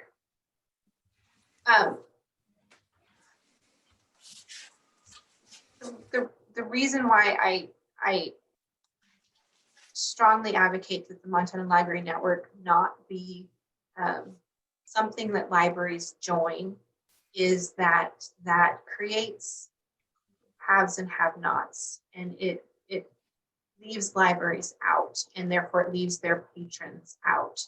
And we know we're talking about libraries with greatly varying degrees of resources available to them, as well as local policy priorities, local needs in their communities.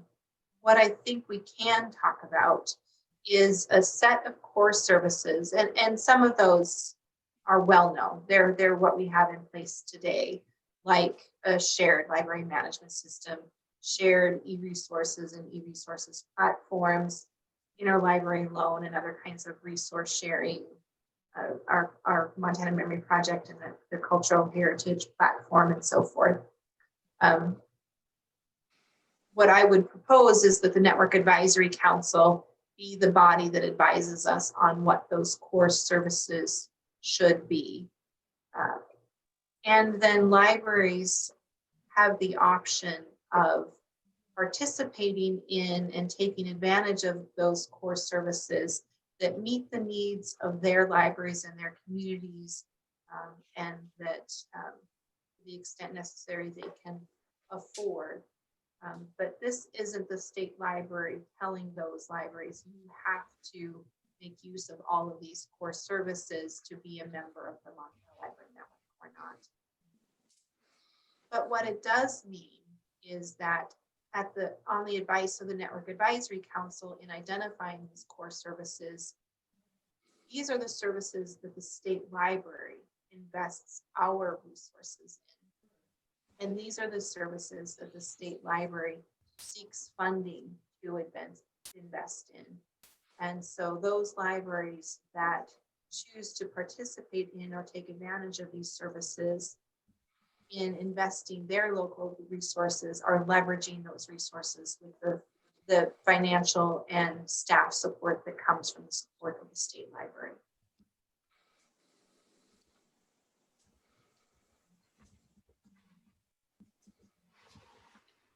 Are there any questions over Jenny's points about membership or not, or about core services,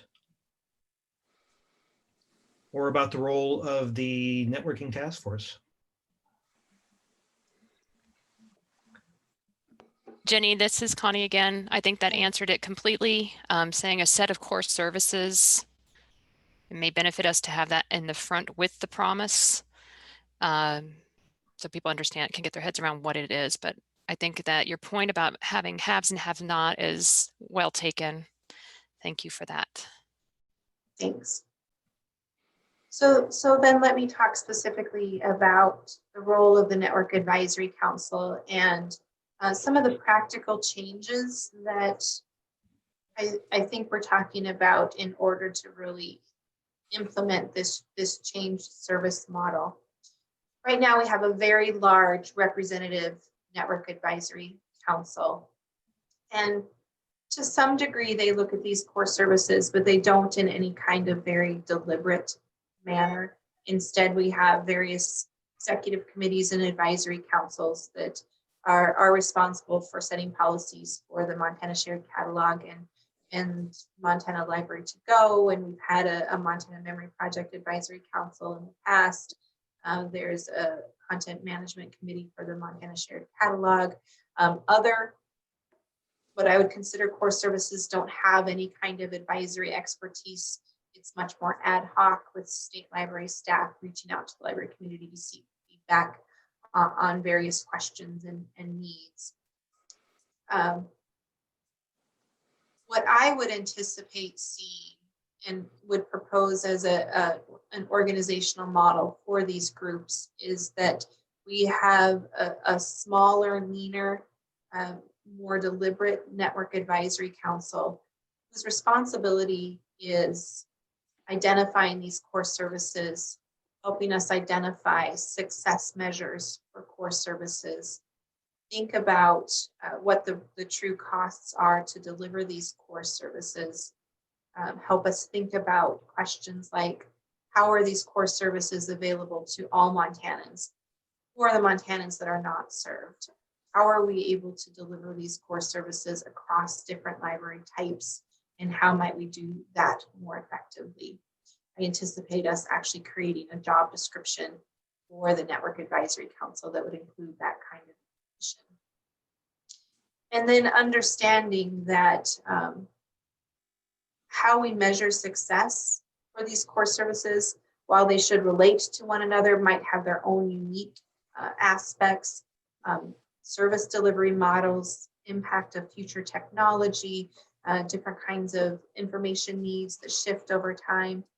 Those kinds of questions can be well informed by subject matter experts in those areas that are deeply engaged and committed to the success of those kinds of services.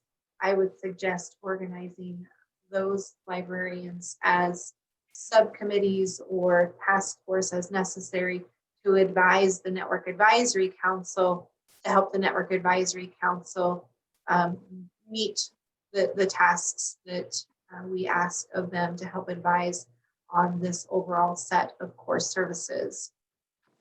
And then, as I've articulated, the state library will certainly still be the technology support, system administration, procurement support, explore partnership development, continue to support the platforms.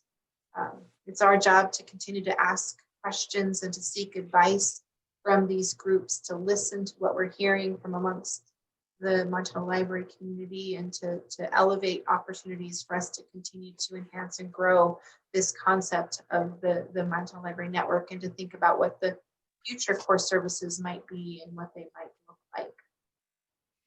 So from a practical sense, I think the action of the commission would be to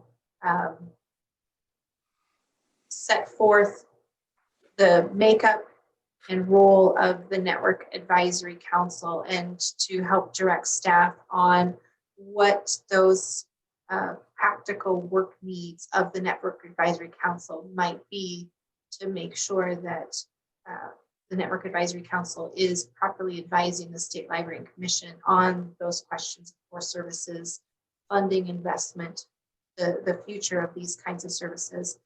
And then to also be prepared to help the staff answer the questions that you are asking of us about the future of these services, about the impacts of the pandemic. Are there any questions or comments regarding the makeup of the networking task force? Networking Advisory Council, pardon me. Old habits. Yeah. As we discussed during our work sessions, this would have the effect of a lot of the concrete proposals for improving people's access to sufficient library services. A lot of the suggestions, for concrete suggestions for that, would come to the commission via the Networking Advisory Council. So this group would become, in some ways, a filter, but in many ways, sort of our advisors to let us know what the library community around the state feels are going to be our best bang for our buck, and where there are opportunities that need to be expanded upon. This is kind of the model of the old networking task force, then Network Advisory Council. In the past, it was a smaller group, and it had a great deal of influence with the commission. The commission basically, to the extent possible, generally followed the NAC's advice.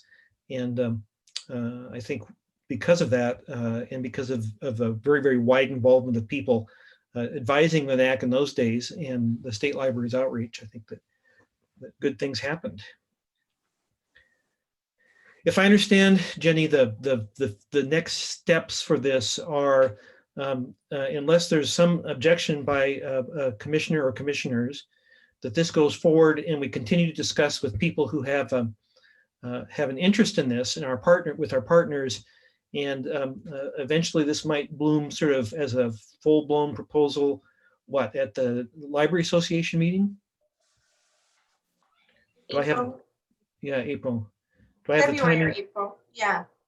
So lots more work sessions like we've been having with commissioners, but with various individuals and groups around the state. Exactly right.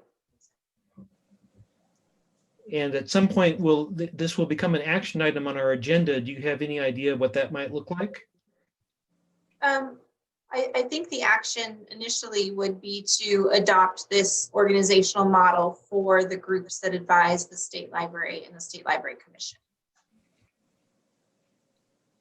And then from there, we would ask the NAC to identify, certify, if you will, those core services, and it would grow from there.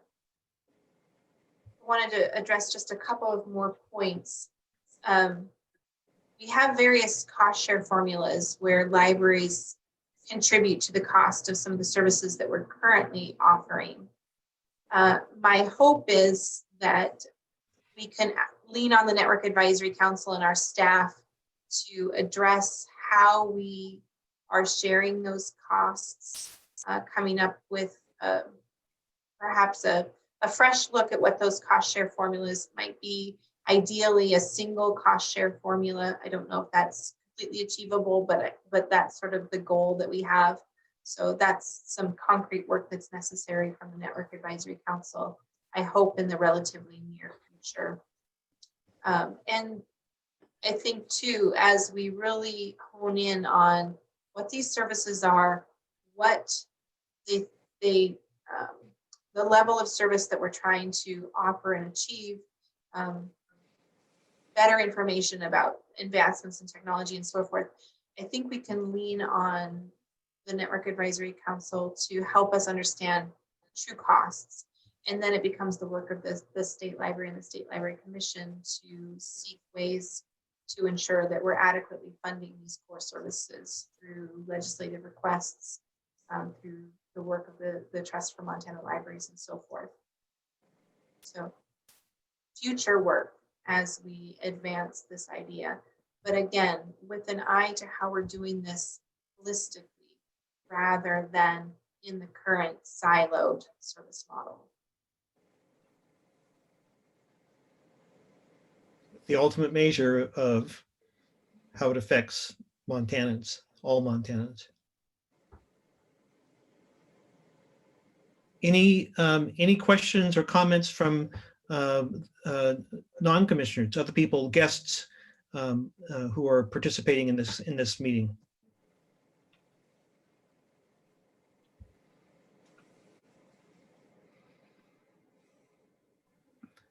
Well, there will be lots of chance to discuss this into the future. I foresee a series of work sessions, and if you do have questions, send them to Jenny or to myself, I suppose, and we'll make sure that they get either answered individually or that they get incorporated into our more general discussions, because frankly, this will get better the more people play. I want to move on then to the next agenda item, which is a discussion of the State Library Commission goals. And it's my intention to have a half-an-hour lunch session after we get done with this discussion. So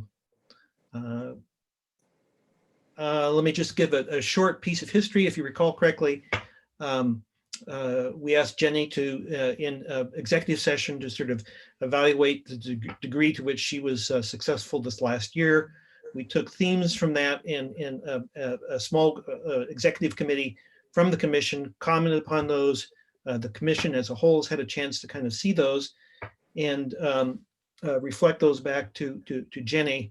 What we have, what came out of that is the document you see in front of you, which is talks an awful lot about what Jenny thinks she needs to do and the agency staff needs to do to kind of move forward for the next year and further.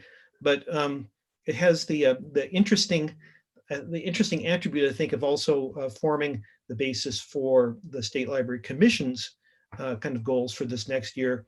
And some of the objectives in the fourth column that you can see on your screen look to me an awful lot like sort of possibly measures for things like MLN, et cetera, that could be used to describe what we're up to.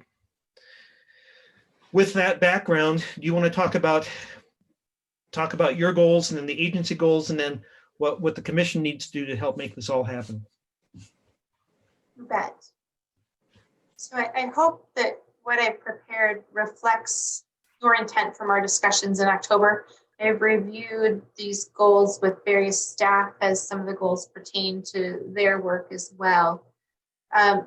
Just a quick note at the bottom, I identify what the timeline is for the near term, midterm, and long-term objectives, just to give you a sense of the timeline when we'll be focused on these various different kinds of activities. I'm not going to go through every single objective in the document, but if there's something that I don't touch on that you would like more information about or to have a discussion about, please do let me know. Of course, a lot of the work in the very near future is focused on both the governor's transition as well as the upcoming legislative session. We're in the process of creating a story map about some of the key priorities and work of the State Library right now that we'll be sharing with Governor-elect Gianforte and his transition team, as well as the new department heads for the departments as they are appointed. We did this 8 years ago when Bullock took office.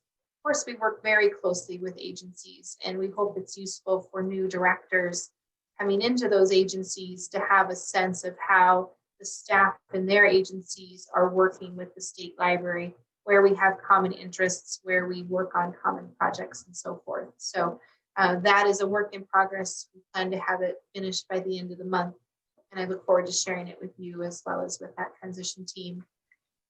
And then, as we've talked about here in the meeting today, we're actively preparing for the legislative session and various legislative packages that we're carrying forward. I'm excited about the discussions about e-resources. It's both the probably the worst time and the best possible time to have those kinds of conversations, but we need to have them, I think, nonetheless. And even if we're not successful this time, I hope we might be able to lay the groundwork for successful legislative asks in the future. We've been talking a lot with the Montana Library Association about increasing library champions amongst the legislature and through our partners. And I hope we can continue to talk to them about the idea of creating a library caucus of legislators that meet periodically throughout the legislative session to hear input from the library community on legislation that the legislators are hearing. And I hope that that's something that will result in legislators committed to library concerns in the form of library champions. And I also hope that that's something that you as commissioners might take interest in participating as we work to identify legislators who are interested in listening to the concerns of the library community.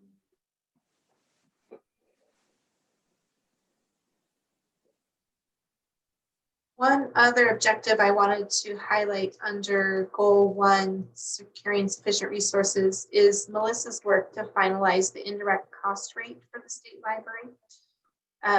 We, of course, undertook this effort after we administratively merged the Natural Heritage Program into the state library.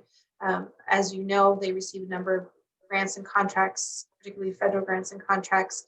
In order to maximize funds through those various sources of revenue, we need to have an indirect cost rate. Melissa's done a great job leading that effort and has submitted the paperwork to her contacts at the Federal Department of the Interior, who she works with then to finalize what that rate might be. So I don't know if you wanted to add any more information about that. It's a very, very lengthy process.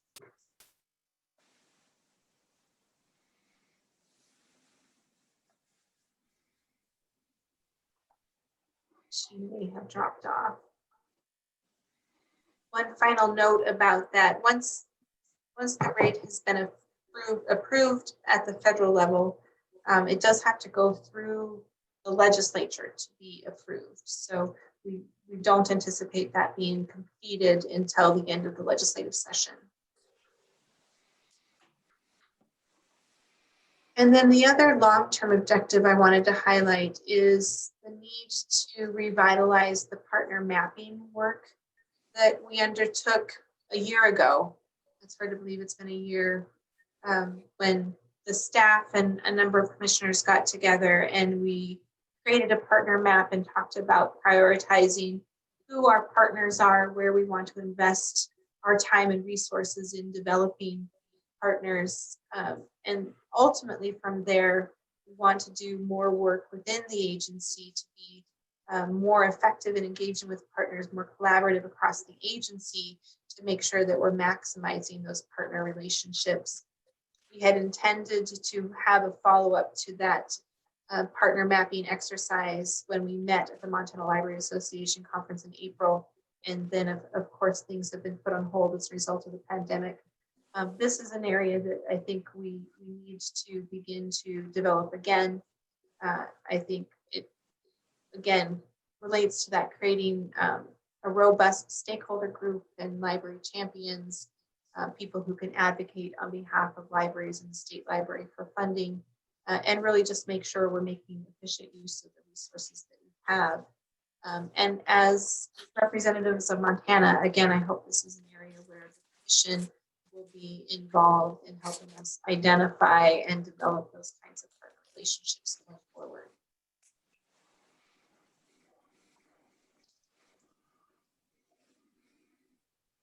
I'm going to move on to goal 2, help Montana Libraries and MSO revision the future of content and services.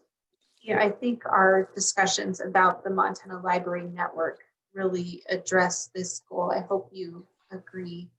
I think in addition to really developing the concept of the Montana Library Network, identifying those kinds of core services, we really need to be able to think about the impact of those services and articulate how that impact is affecting Montanans, and to be able to document that in really meaningful ways. I actually captured this point under goal 1, under documenting the impact of MSL through quantitative and qualitative measures, including return on investments. We've talked for years about wanting to be able to better provide economic information about the economic return on investment from the services that we provide. We have a wonderful return on investment study of our cadastral application that's been done over 10 years ago now. It's hard to believe. That was really our only foray into being able to provide a financial answer to the question about the return on investment of our services. And I think we need to do much more. I talked with the subcommittee that reviewed these goals about a trust request to work with a contractor to help us go through the process of evaluating the return on investment of our services. And we've done some preliminary looking for resources that are available to help with that effort. we're not prepared to bring a trust request yet, but that's something that we continue to work on. Again, ultimately with the goal of being able to contract with an economist or someone with that kind of expertise that can really help us study, understand, and articulate and quantify the return on investment of our services. And of course, it's not just ROI. There are other ways of measuring, the economic benefit or lack thereof of what we're doing. And I assume that you would approach a contractor with a kind of a larger scope of services. I think part of our evaluation, our study right now is just understanding exactly how to scope this kind of effort, because I think it can be incredibly broad. It might be a multi-year effort. We're just not sure at this point.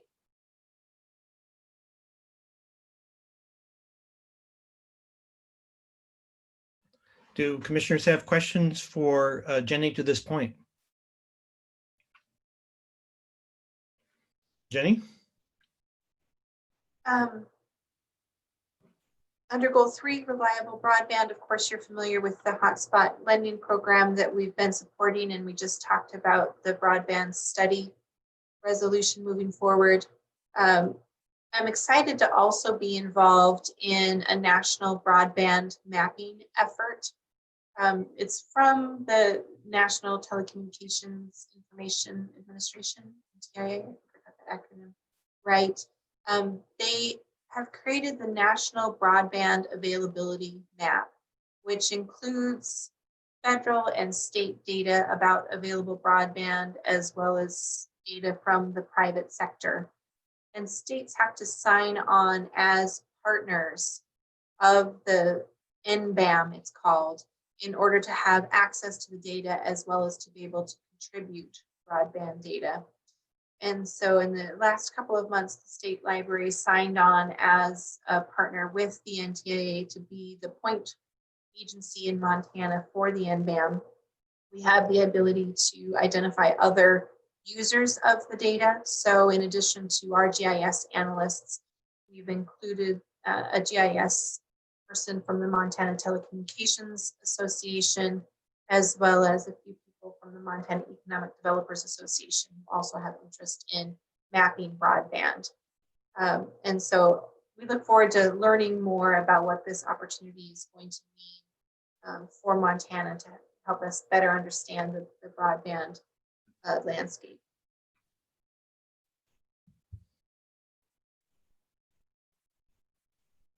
I've kind of combined goals 4 and 5. They focused on better understanding and bringing into focus the natural resource information system, as well as the future of the Natural Heritage Program and its integration with the state library. Statutorily, the Heritage Program is a part of the Natural Resource Information System, and with all of the administrative changes that we're going through right now with the program, I think it makes sense to combine the outcomes of these particular goals into one. To address the specific question of where NRES falls within the organizational structure of the library, Evan and I will plan to bring a presentation at your February meeting to talk about this point. And then we'll continue to talk about the changes that are occurring with the integration of the Heritage Program.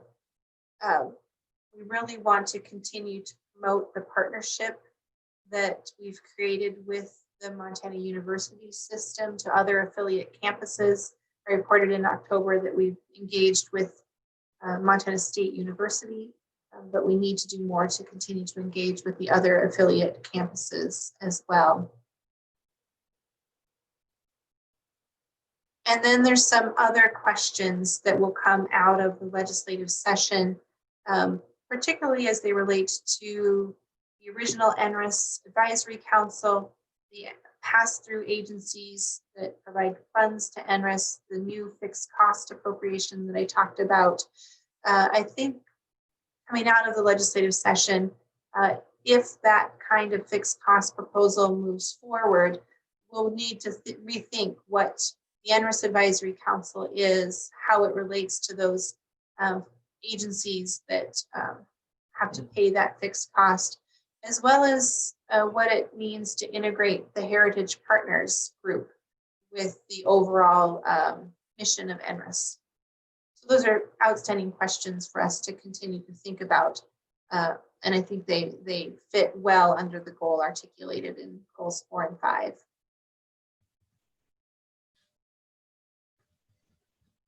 Goal 6 is to support ongoing development of the Trust for Montana Libraries. And I didn't want to stray too far into the work of the trust, understanding that these goals are about the state library and state library staff and commission.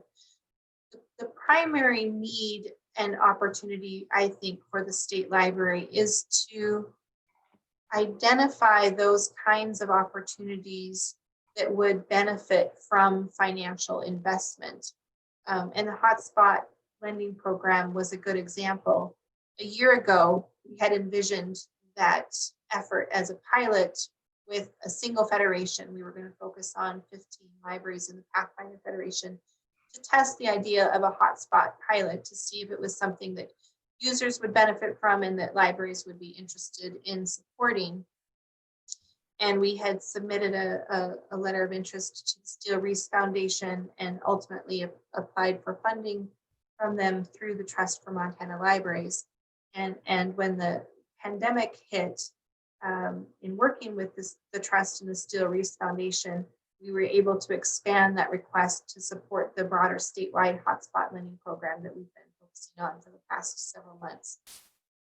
We were ready with an idea, with a concept that we were able to take to a funder and get funded.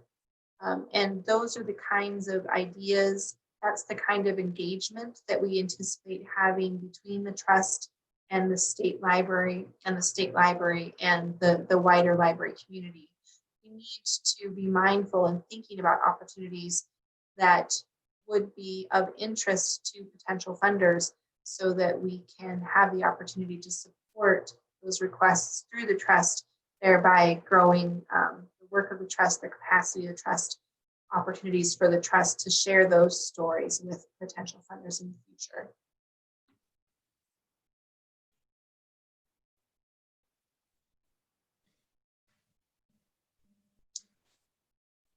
Goal 7 is focused on the new public library standards, and we'll be talking about that a little bit later in the agenda, but that effort continues to move forward. And then goal 8 is to develop a strategy to provide increased GIS support to local governments. And this is something that I know is of particular interest and concern to Ken. We talked about the 2 pieces of legislation that will move forward and how they will increase the state library's capacity, focusing through the MLIA as well as on the GIS needs to support next generation 911. Ken has asked the question in the past about whether or not we need statutory authority to do that kind of work. And right now, I don't think that we do. I think through the coordination language that already exists in the Montana Land Information Act, we already have authority to coordinate with local governments. We also have the ability to contract for services. So in those 2 ways, we've had successful partnerships with state agencies in the past, and I don't see why we couldn't continue to support the needs of local governments. We simply need more capacity in order to do so. I've talked in the past about the idea of taking the model that we have of our library consultants and creating GIS consultants around the state that are able to consult with staff in local governments to support their GIS needs. As I said, I think we just need the resources in order to do so.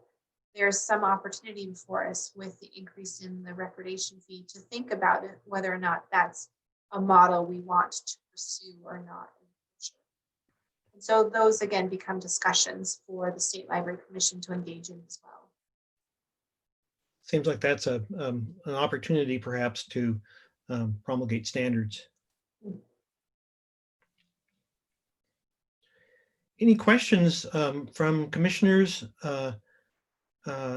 on any of the items that have just been discussed under the state librarian and commission goals, understanding that in fact this does describe what our tasks are into the long term?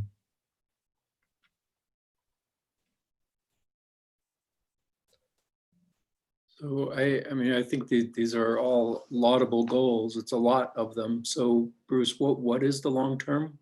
What is the, I think I missed what the time period is for this. The long term is a year to 18, more than a year out, more than a year out. And the midterm sort of, they're overlapping then time periods. The midterm is next 12 to 18 months. So the midterm sort of bleeds into the long term. Near term says 6 months. I always read that as this fiscal year. Got it. Thank you. That's just the way I view it. Jenny, fair enough? Yes, absolutely. When it actually does say that at the bottom, I missed it. You know, reading is a scarce skill for all of us. Kenning, I was like, great question. Yeah. What is that? I'm the Gary Larson little kid, pushing on the door when it to the Gifted Academy where it says poll.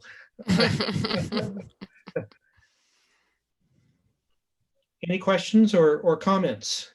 Are there any other members of the library community attending this meeting who have questions or comments for Jenny regarding these goals?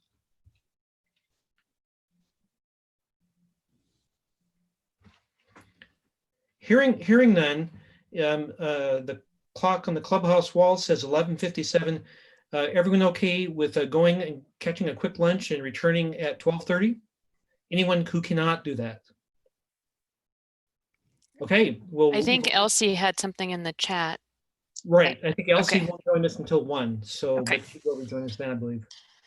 So see you all in about a half an hour. Thank you very much. Thank you, Jenny. Okay. Great. Thank you. See you Thanks, soon. everyone.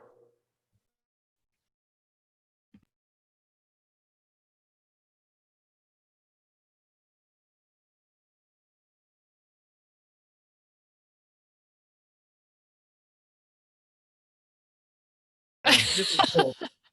It was cool. Well, here we are at 12:30. So Connie and Jenny and is Melissa with us? I'm here. Oh, excellent. Excellent. Well, then we can start off with discussion of a state library trust requested for branding the state library. And Jenny, do you want to kind of lead this discussion? Yeah, you bet. You have a request memo in your meeting materials that would allocate trust monies to go through a rebranding process for the state library. And we wanted to have a conversation with the commission about what this might look like. And both Melissa and Connie have gone through rebranding efforts in the last few years and can provide more information about the scope of services that are available to us. We understand that the commission might not necessarily want to invest fully in all of these kinds of services from the beginning. And so we've created a request that gives the commission some options to consider. And then there might be opportunity in the future as we go through this process for the commission to add to this project if you so choose. A couple of reasons why I think this effort is important. We hear all the time from people that say they had no idea the work of the state library and all of the services that we offer and the things and people that we touch. And that tells me that we're not getting our name out there as effectively as we might. We have a number of different kinds of services that don't necessarily reference the state library at all in their name or in their logo or other kinds of materials that promote their use. And so people wouldn't recognize them as services in the state library, and thereby we can't take credit for and use those resources as a way to advocate for our services. As we work to better integrate and take a more holistic view of our agency and our services, I think it's important to make sure that we have a common and consistent brand and way to talk about the state library as an agency with our stakeholders that will resonate and resound with Montanans.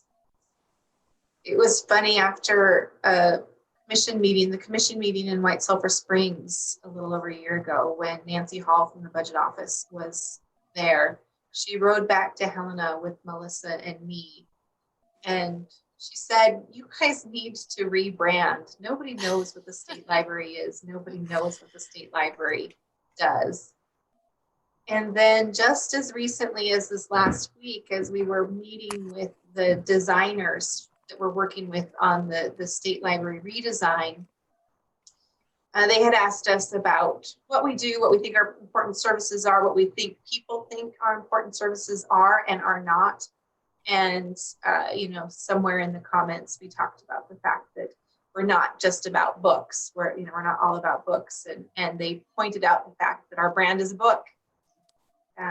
So, you know, there's been a number of those kind of points in the past years that have started to elevate, I think, the need for us to think about the state library brand, how we call ourselves, how we commonly refer to the agency, how we engage staff in really effectively communicating who we are and what we do.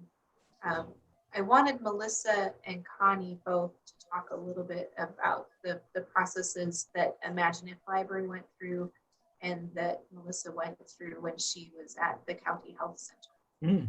So Connie, do you mind going first?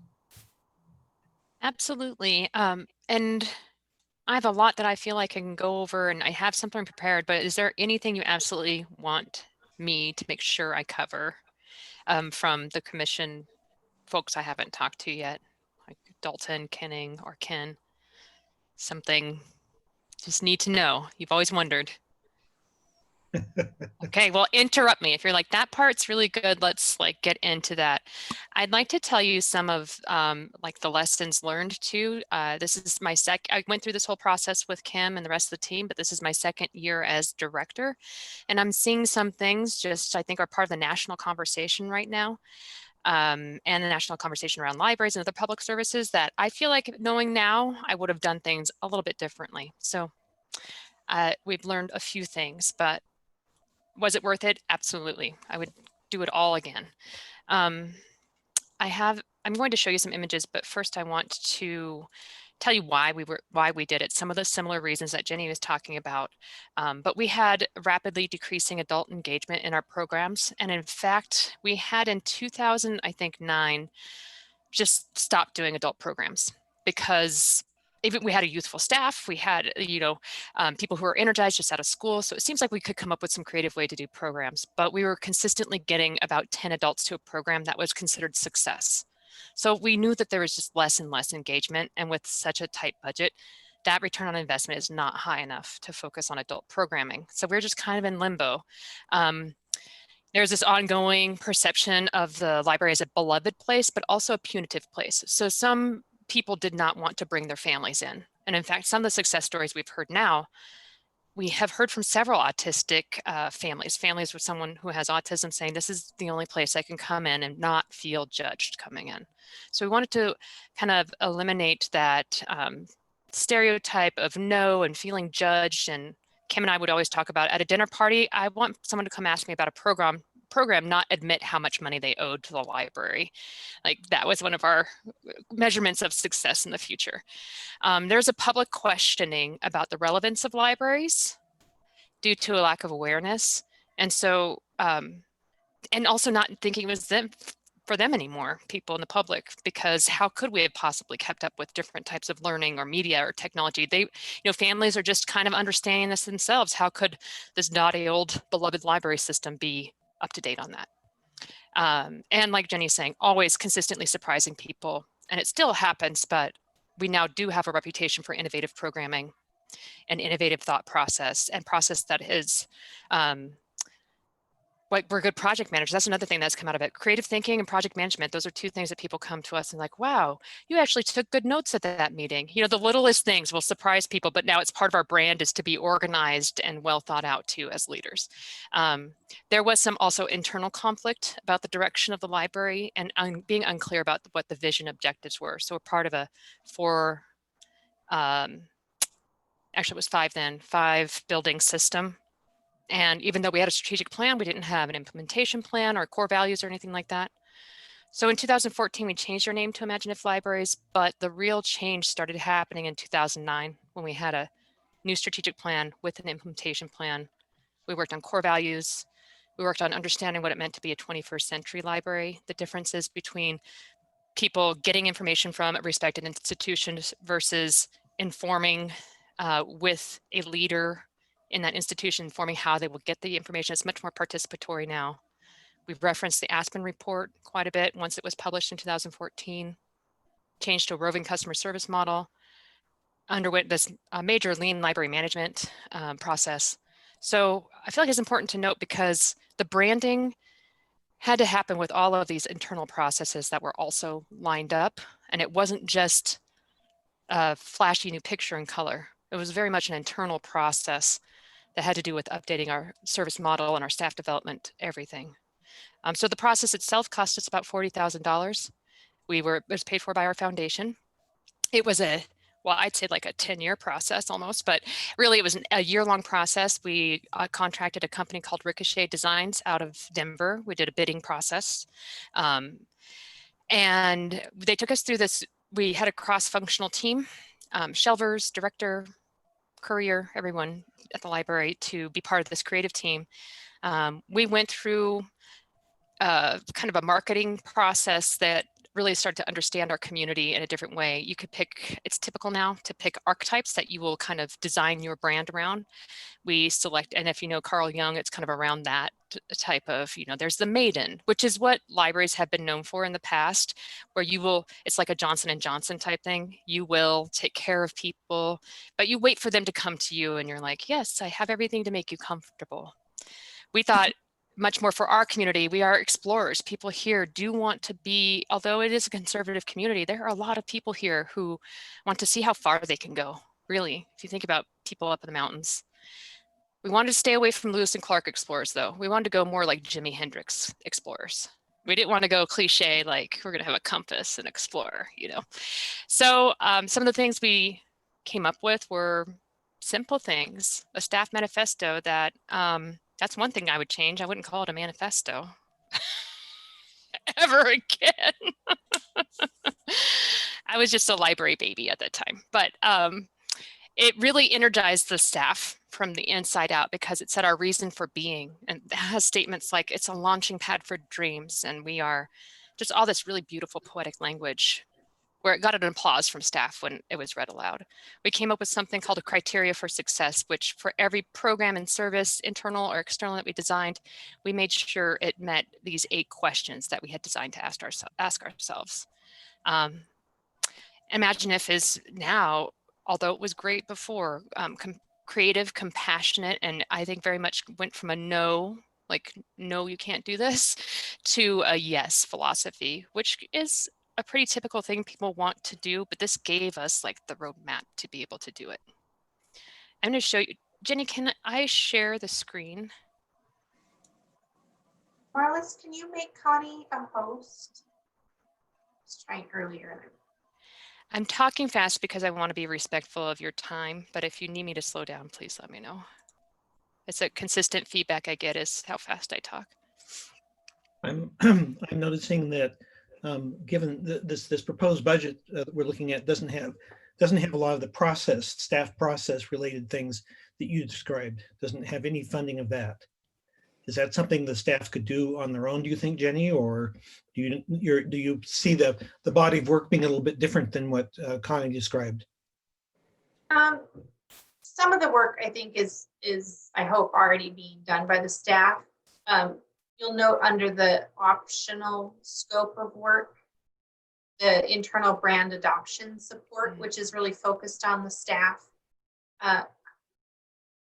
What this effort is not is a reimagining of our services in the way that Connie is describing. Mm-hmm. And those services were reimagined whether or not we had Imagine If. I see you doing things that similarly to where we were in changing things, you know, really focusing on the collaborative and the resource sharing and the network, Montana Library Network, and those types of things. Like that part of your culture is already established and probably would be great information for the branding. Let me see. Can I share now? Oh no. Oh, so I can You stop should your be share. able to. Okay. You should be a co-host. I got you now. Yeah, Okay. super. Here we go. Good. Okay, can you see my PowerPoint?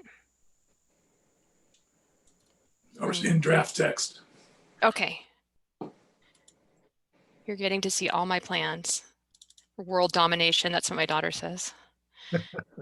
There we go. Good. Okay. So when I do that, I can't see all my notes. Hang on. I'm going to give you just this, like, you can see all the notes version. Because I have some things over here I wanted to tell you about. So in order to make it effective, I don't know if this has to be part of your planning, but we did extensive outreach. And we went and talked to so many different community groups, civic organizations. We talked to department heads within the county. We talked to commissioners, you know, anyone we could get in front of, we talked to them about it. And so that was part of the really great part of the branding, is that you're doing this outreach that allows you to get in front of so many people and describe anyway. They're confused about who you are or whether you exist anymore. And you have this great opportunity to tell them about it. We did tie our services into and try to explain to people how we are more than just books by tying our services into economy, importance of civic and social infrastructure, these things that you're used to seeing, the amenities that make it a great place to live, and lifelong learning. This is part of those 21st century skills.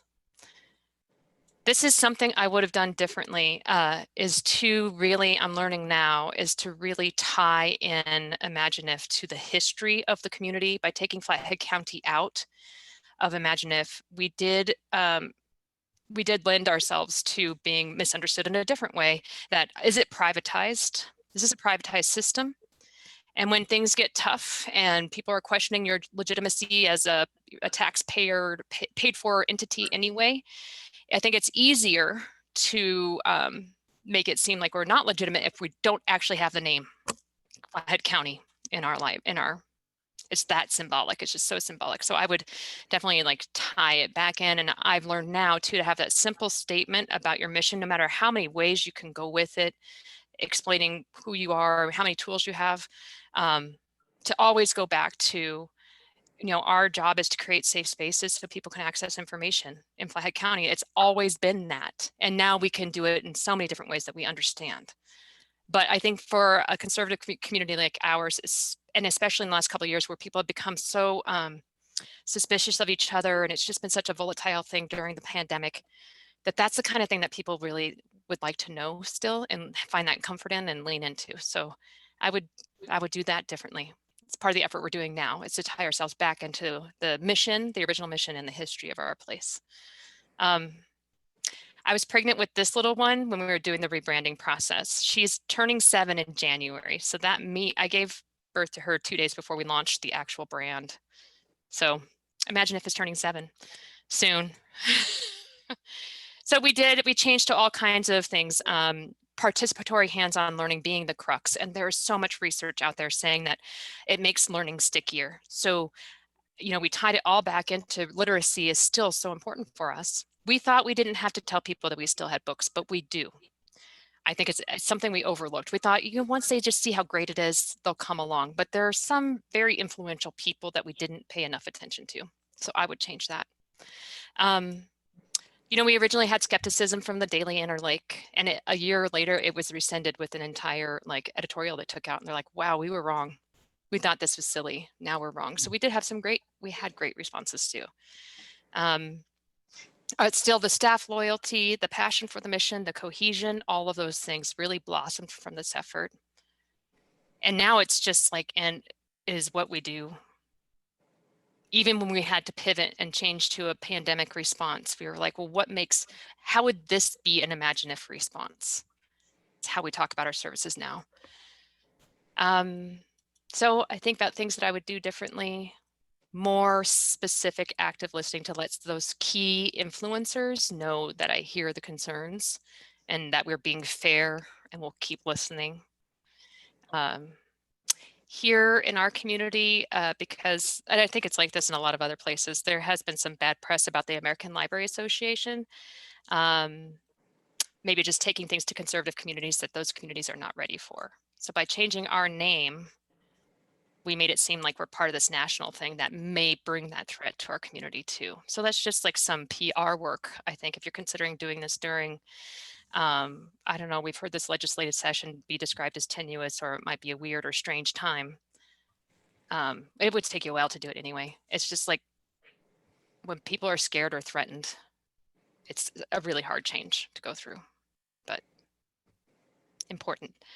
That's all I prepared for you, but do you have any questions?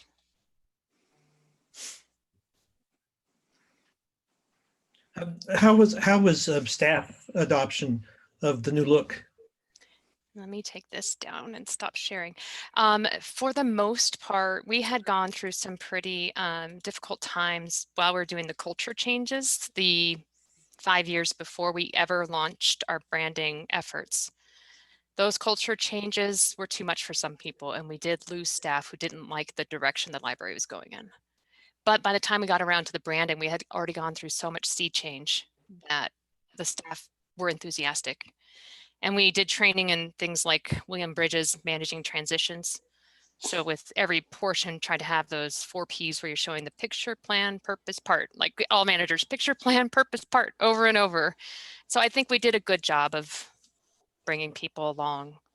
Some things though, like we changed from patron to customer during that whole cultural change, and I just changed it back to patron. And several staff were like, I never liked that. So overall it seems good, but there's probably some hidden opinions I haven't heard yet. I liked your comment about sort of the Imagine If lens by which you view your services. Yeah, it's become part of our, we have a project brief we do now too. And in it, we're like, well, you have to show what you feel like the outcome would be, why it's beneficial, all of these things. And we developed that at the time so that we can float Imagine If like ideas. Yeah, we have sort of a similar logic model process. Yeah. I see Carly in chat has a question. Can you tell me more about key influencers? Like, how did you identify them? How would you listen or respond differently? I'm going through this process now. In the past, we identified key influencers as like major groups, or this person has shown interest or obvious part of our local government. But now I see that there are some people in our community that are just highly involved activists from different political spectrums. And I would go now, if I were doing this again, I would go to the group. Tomorrow, I'm going to go to the Liberty Coalition group at the Red Lion, for example, a group that's very, very concerned with taxpayer legitimacy of services, very concerned with rights, very concerned with all types of things. And I would go there. I wouldn't have thought to go there before, you know, with my long list of things. So I would just try to think now, who, because of the value system they have expressed, may feel like we should be more traditional or things like that. I'll go seek out someone who may be concerned about this rather than waiting for them to come to me.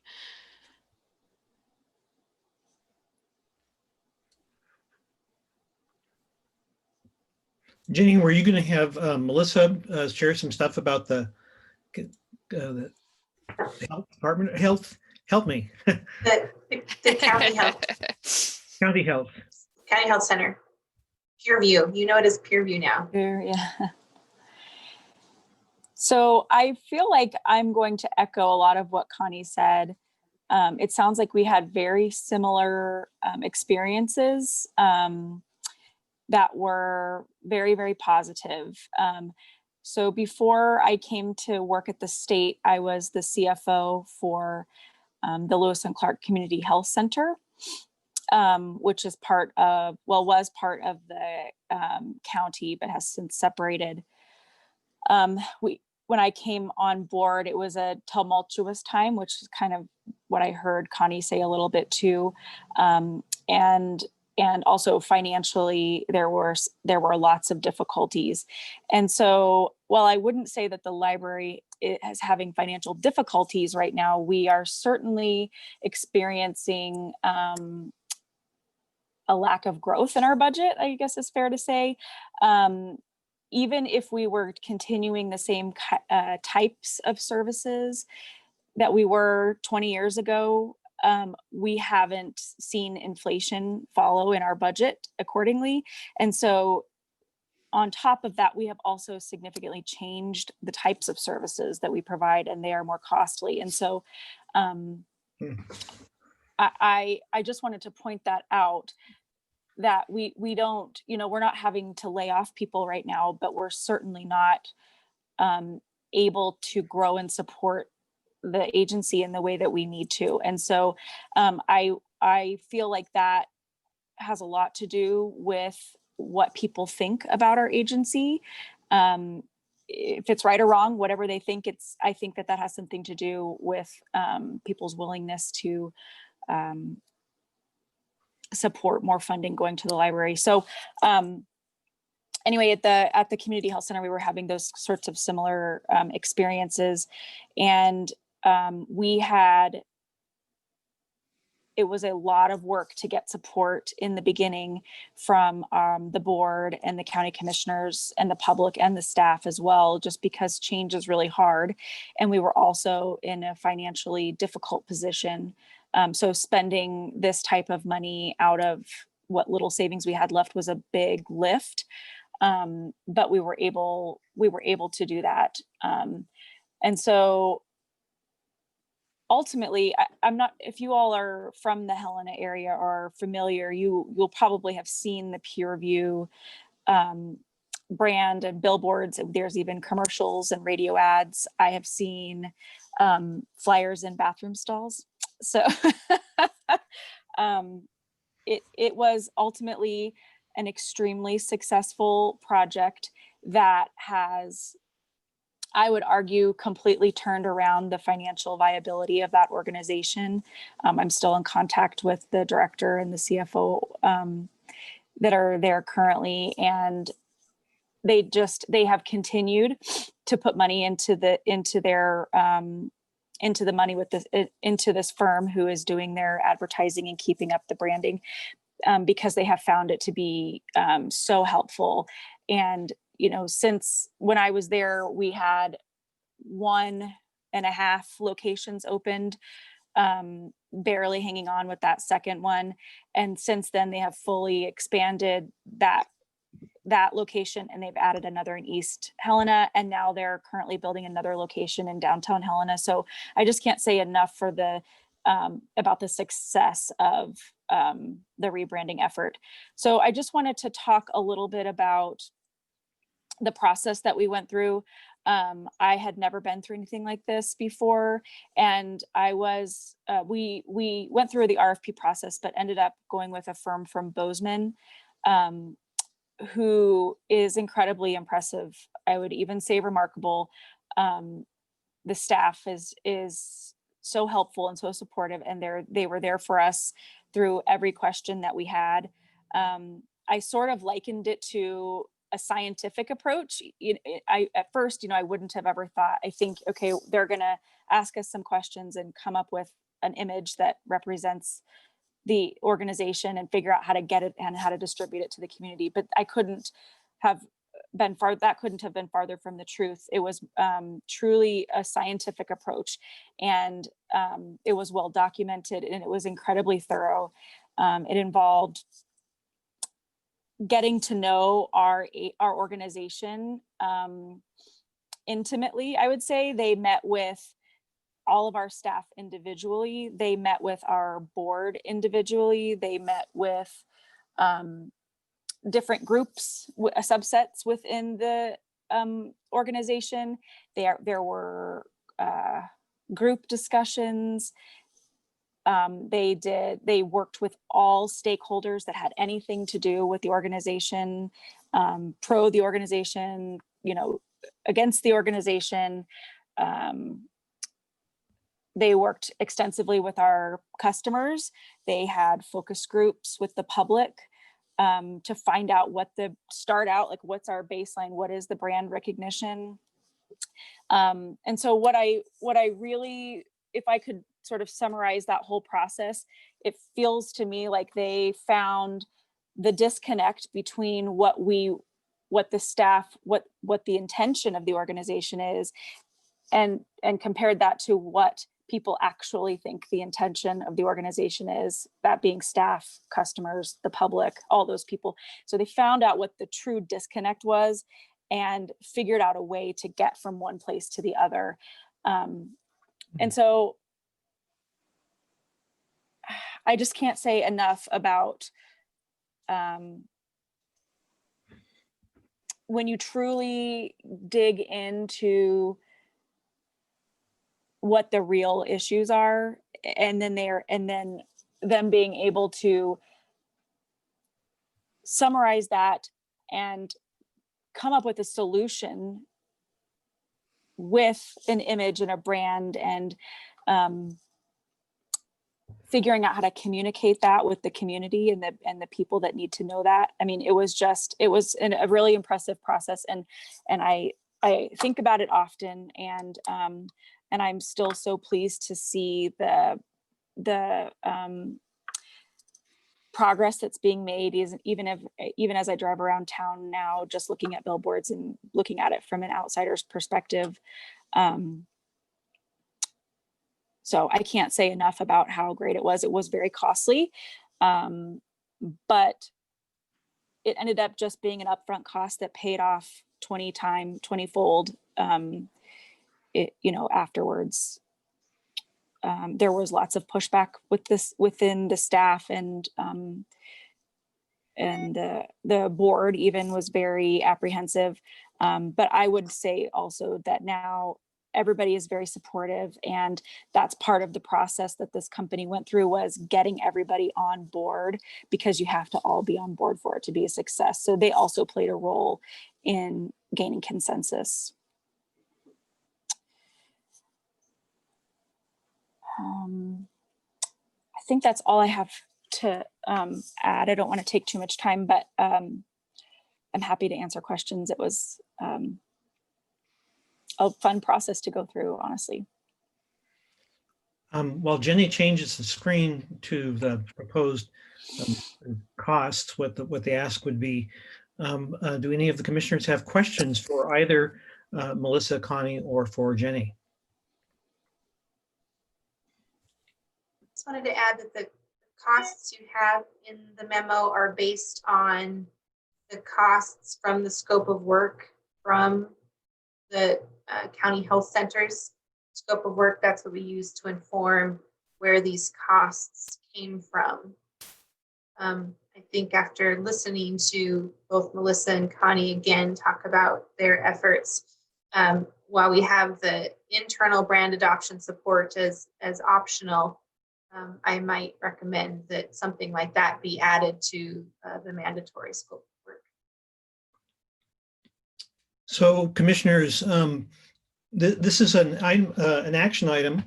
We don't have to act on it, but this is a request from staff to spend somewhere in the neighborhood, somewhere between $120,000 to almost $300,000 of the trust's funds on a rebranding effort. What are your questions and your comments? From the theme that I've noticed across this entire meeting, Bruce, is that when we're able to condense our narrative where everyone can understand what and who Montana State Library is, we'll be able to get the buy-in from all of those community stakeholders that we've been hearing so much about. As who are we communicating to? Where is this going to stretch to? And I think that this, the branding is a great step. Thank you, Dalton. Other questions or comments? Jenny, this is Kenny. I really like this idea. I think this is a sort of a broader problem that libraries face. We've gone through so much transition over the last 20, 30 years. And the perception of who we are and what we do has not kept pace. My question for you is, are you aware of other state libraries that have done this?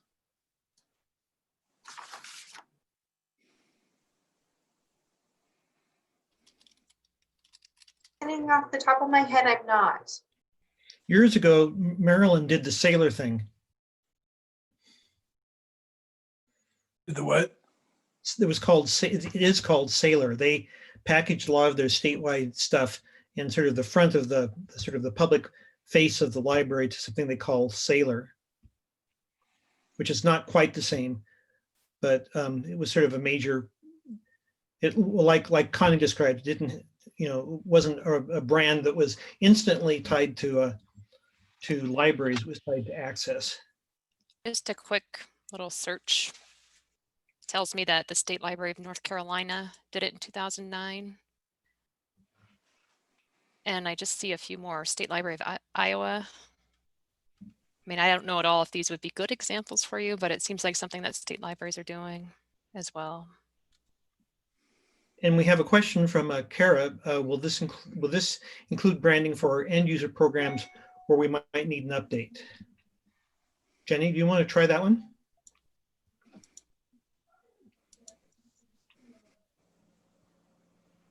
I think I would want to explore what that might look like with a professional. I mean, we know we need to make sure that we're branding and advertising, promoting direct end user services through libraries, the Montana Shared Catalog, for example, Montana Library to Go, for example. I don't feel like I'm in a good position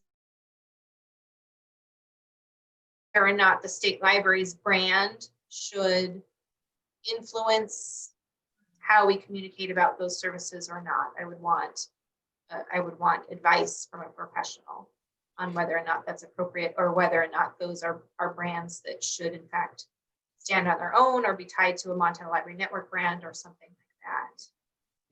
Seems to me that if there is a state library brand, it needs to work in a variety of communities. It needs to work with public libraries and with libraries more generally, with specific programs, perhaps tying them together with something like MLN, if we were to move in that direction. It needs to work for the mapping community and to state agencies and all these sort of major groups that we serve. Somehow that brand has to make sense to all of them. Might it be that your market research would include some analysis of that? I think we should. Any other questions for Connie or Jenny or Melissa? I thought it might be useful to just remind you of the balance of the trust from your first quarter financial report from your October meeting. That balance is about 1.74 million. And this is peanuts. So Bruce, do you need a motion to authorize or certify or what? I think we need it. We would need it. The commission needs to decide about how these trust funds are spent. And it needs, as an action item, it needs to, we would need, if we want to do this, is describe what we want to do and how much money we want to spend over what time. My initial thought after listening to this was exactly what Jenny and I think a couple other people have echoed as well, is that I think we really need to bring the internal brand adoption support along with the mandatory scope of work. It seems like otherwise we'd be remiss in kind of leaving that behind. Although I think it's critical from what the experiences we've had described. And there's just to note, there's a chat again from Kara saying, one of our challenges with our public library services is that we do not have enough marketing budget or staff, and we rely upon public library staff to promote services locally. Some libraries have a greater capacity for this work than others. So I take it from that, Kara, that you would welcome some statewide help in this to this effect. Is that correct? Yes, and I think that public libraries might welcome that as well, and that would build some equity among libraries to be able to promote our services. Does that mean the media production and media placement components? Is that what that is? I suppose so.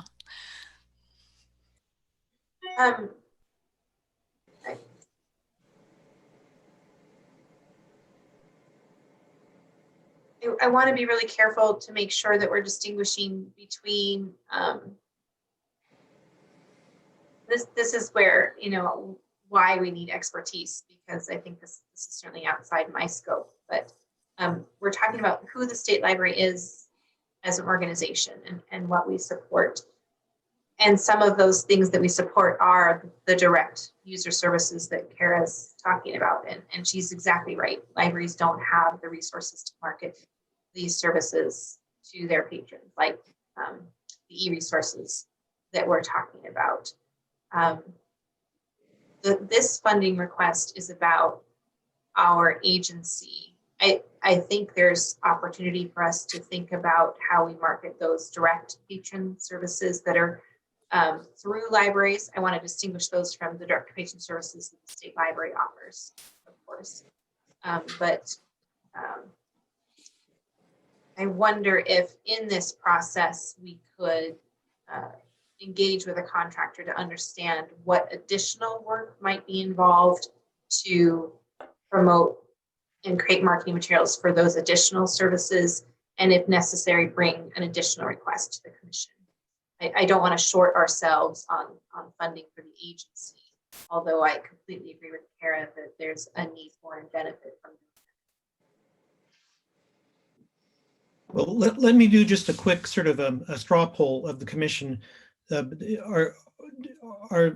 all, with an aye or no, do all commissioners believe this is worth pursuing? Yes. Yes. Yes. Yes. Okay.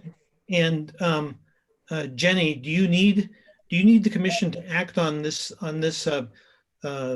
this document, this draft document that we're looking at now on the screen, or can you be given a direction to go forward and bring back a more nuanced budget or nuanced proposal? We need authority from the commission in order to commit funds from the trust. And the next step in this process would be to go through a procurement process to select a contractor where we need a commitment of funds to be able to do that. From that procurement, we could go into detail for the commission on exactly where and how we would spend those dollars. But I wouldn't feel comfortable moving to procurement without authority from the commission to commit funds.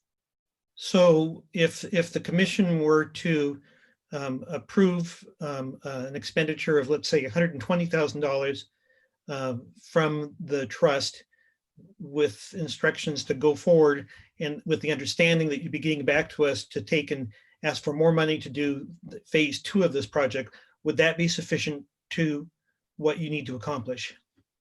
I think that'd be a great first step. Absolutely. Can I interject something here? Yes. Because it sounds like we're going to put an amount to get you started. I feel like I'm not completely familiar with the budget yet, but I feel like it's worth spending the money to do it right and to be completely aware of how much staff time this will take and the likelihood that you have staff who are capable and have time to go down a graphic design rabbit hole. You don't want to get partway through it and then be like, well, we don't have all the skills and the tools we need to fully implement this. Like, it's worth spending the money. I think the return will be great. Like Melissa was, I actually wish I would have said some of the stuff Melissa was saying, because I was like, that too.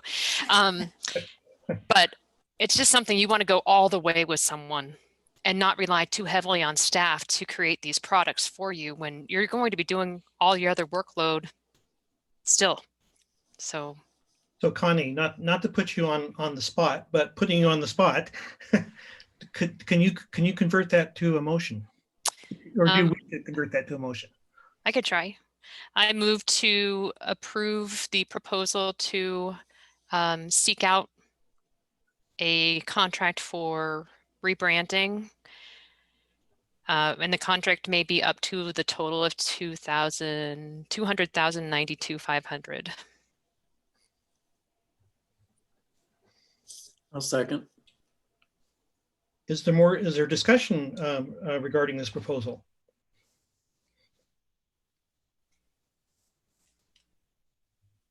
Hearing none, let's vote. All those in favor, please indicate by saying aye.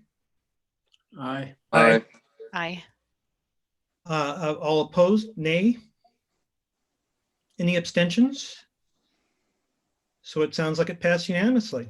Well, thank you very much.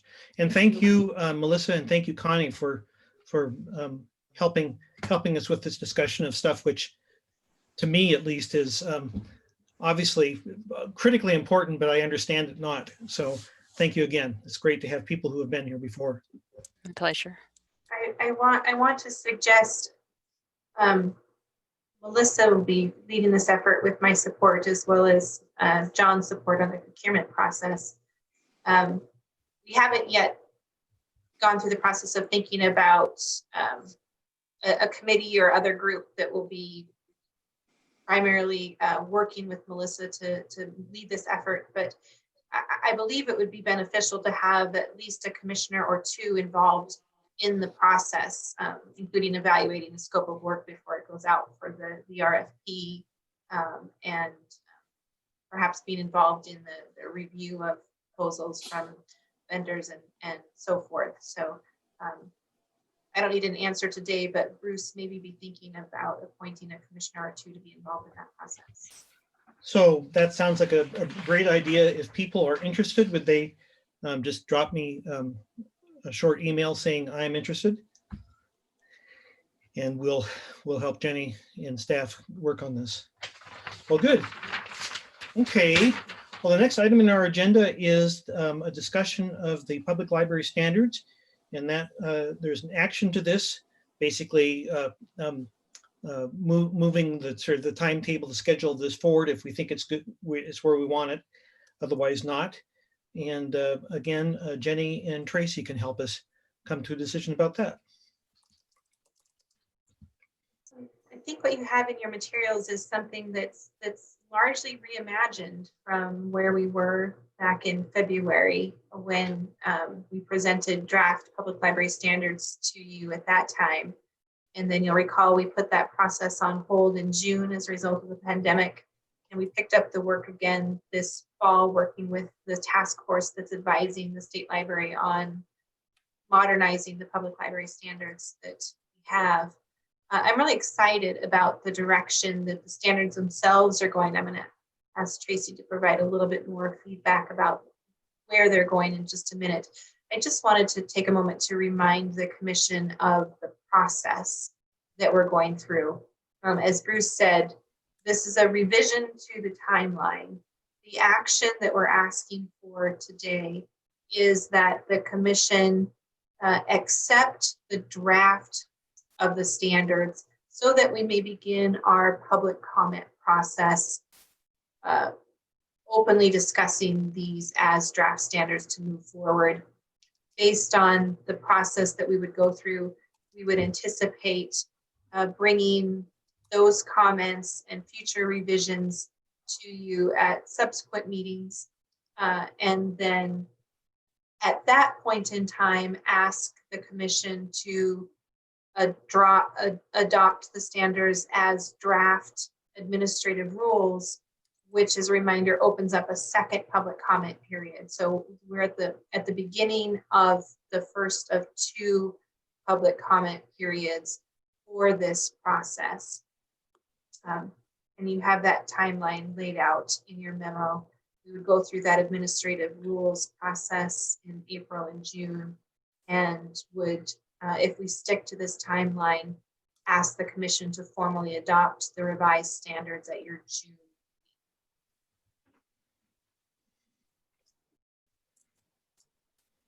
All right. With that, I'll talk a little bit about the task force.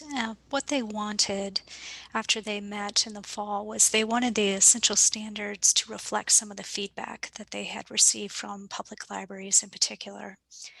They also decided that they wanted to simplify the essential standards.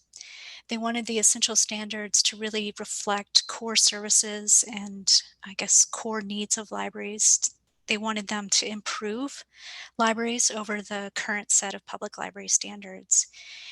And they wanted to create more of a roadmap, a library development roadmap for the excellent standards.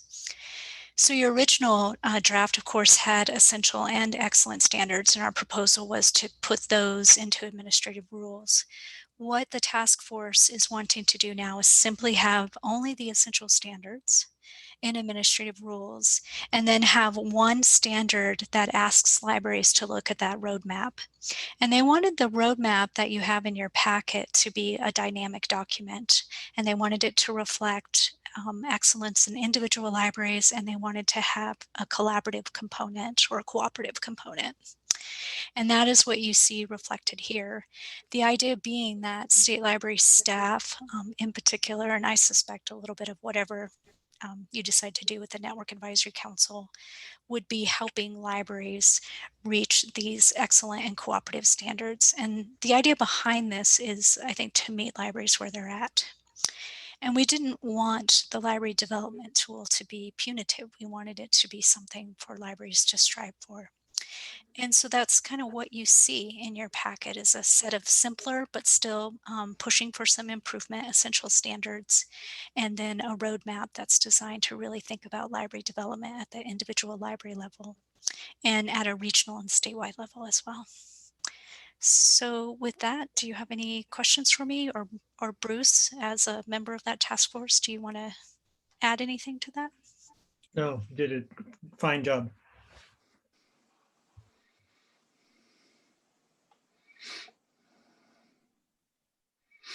One of the most encouraging signs of this is that language in these standards now explicitly includes tribal libraries.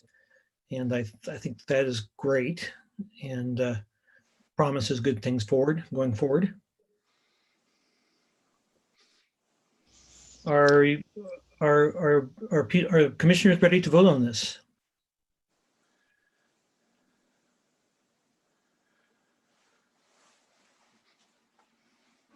Yes. Perfect. Thank you, Kenning. Do you have a proposal? But you have a motion. Sorry. Crickets. Nap time for Bruce, I think. I think the task force is just asking the commission's permission to move forward with the drafts and to request public comment of the library community, if that helps. Perfect motion. So moved. Do I hear a second? Thank you, Tracy. Second. Second from Connie. Any further discussion? All those in favor? Aye. Aye. Aye. Aye. Opposed? Any abstentions? I would like, thank you. So motion passes. I would like to particularly thank the NAC, Network Advisory Council, and particularly the Public Library Standards Task Force within the NAC for bringing this forward, and in particularly with emphasis and affection, thank Tracy for her long, hard work on this. I mean, this has been a long, hard process, but I hope you feel, as do I, that this is so much better than what we started with. You just did a spectacular job. Thank you very much. Oh, thank you. Yeah, I really like the direction this ended up going. Yeah, it really is great. Well, the next item on our agenda is the Excellent Library Services Award Draft criteria, and this is just discussion, is that correct? That is correct. Do you Uh, want me to jump in? Yes, please, Trace, that'd be great. Yeah, you bet. And then I'll actually turn it over to Pam. So the current Excellent Library Service Award is tied to the public library standards, and it's probably about 10 years old. From the get-go, it's been a little bit problematic for our non-public libraries who've wanted to participate in the process, but have always kind of found it to be not quite applicable to them. And so probably 3 or 4 years ago, I started to get requests to reconsider the criteria. And when we began working on the public library standards, I asked the task force about separating this award from the public library standards, and they completely agreed with that. And since it has been a request and something I've been wanting to do, I asked Pam if she would lead a group of librarians from all different types of libraries through this process. And this is what you are seeing today. And so with that, Pam, do you have anything you would like to add? I would just go ahead and say that we did have a nice committee of a variety of librarians from different types of libraries, school and tribal, public, academic, doing input on this. And we've met over several months and worked through some ideas that people had to separate it from the standards, but still try to make these aspirational and something that any type of library could apply for and meet. And make it so that it was, I don't know, a little more adaptable to any kind of library instead of just a checklist of things. So I'm assuming that you've looked at these a little bit. We went through and came out with some statements of criteria that libraries can pick a couple of these, but we also wanted to give them the opportunity to explain, how they were doing, what kind of things they were doing that were innovative or different. And then we realized that these may not still apply to some libraries. And if those statements that we have don't apply, give them the opportunity to explain how their library does meet these criteria. So that's what the none of these statements apply section is all about, that they could also write a statement of support of why they still are meeting these and possibly get the award. We also didn't want this to be kind of a cookie cutter thing that libraries would get all the time really easily. We want it to be a little bit difficult, that not everybody is going to meet them, but it would give them things to try to achieve and possibly use in their planning for the future of, we'd like to meet this and this is what we would need to do to meet this. Thank you, Pam. You're welcome. This looks fun. We thought so. I could see the results of these sort of querying libraries, to translate into some sort of a story map, and be used for not only for librarians getting hot tips, but being used in sort of general advocacy purposes. Mm-hmm. Jenny, do you have anything you'd like to comment upon this? I just wanted to remind the commission that the reason this action comes to the commission is this is an award from the commission to libraries that are achieving this excellence in library services.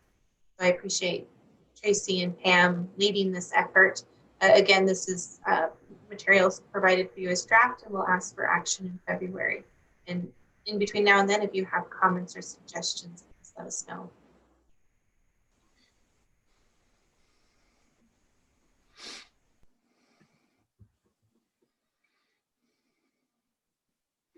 Any questions or comments? So we'll see this again at our next library meeting. Jenny, State Library report. Right. Well, I assume maybe you made note of how we kind of flipped the agenda just a little bit. So if you have feedback on the order of the agenda that we've gone to, let me know. We wanted to have some of the meatier discussion items a little bit earlier in the agenda when we're more fresh, recognizing that, especially as we're online for so long, it can be a little hard to have the energy to weigh in. So we thought perhaps we would flip the agenda and conclude with some of the more standard updates from the state library that require less commission discussion and action. So you have in your agenda the work plan dashboard that's been updated by the leads.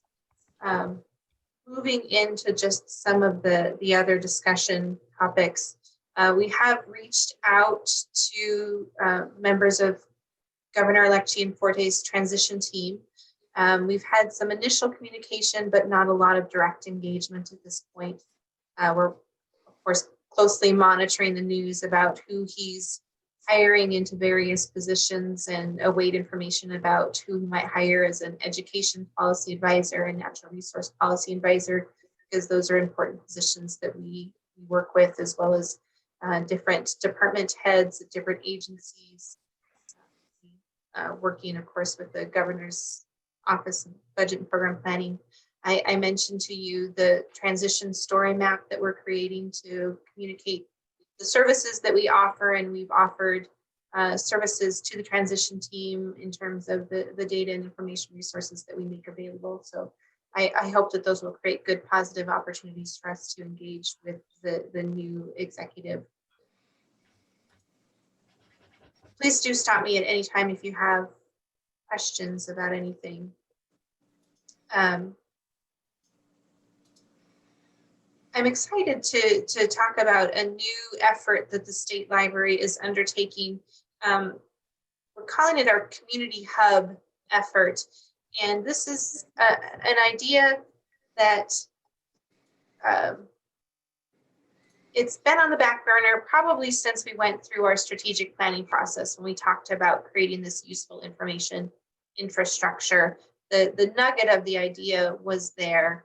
And like other things we've talked about today, there's been sort of nuggets of idea that have risen to the point where we feel like the time is right for us to move forward with this effort.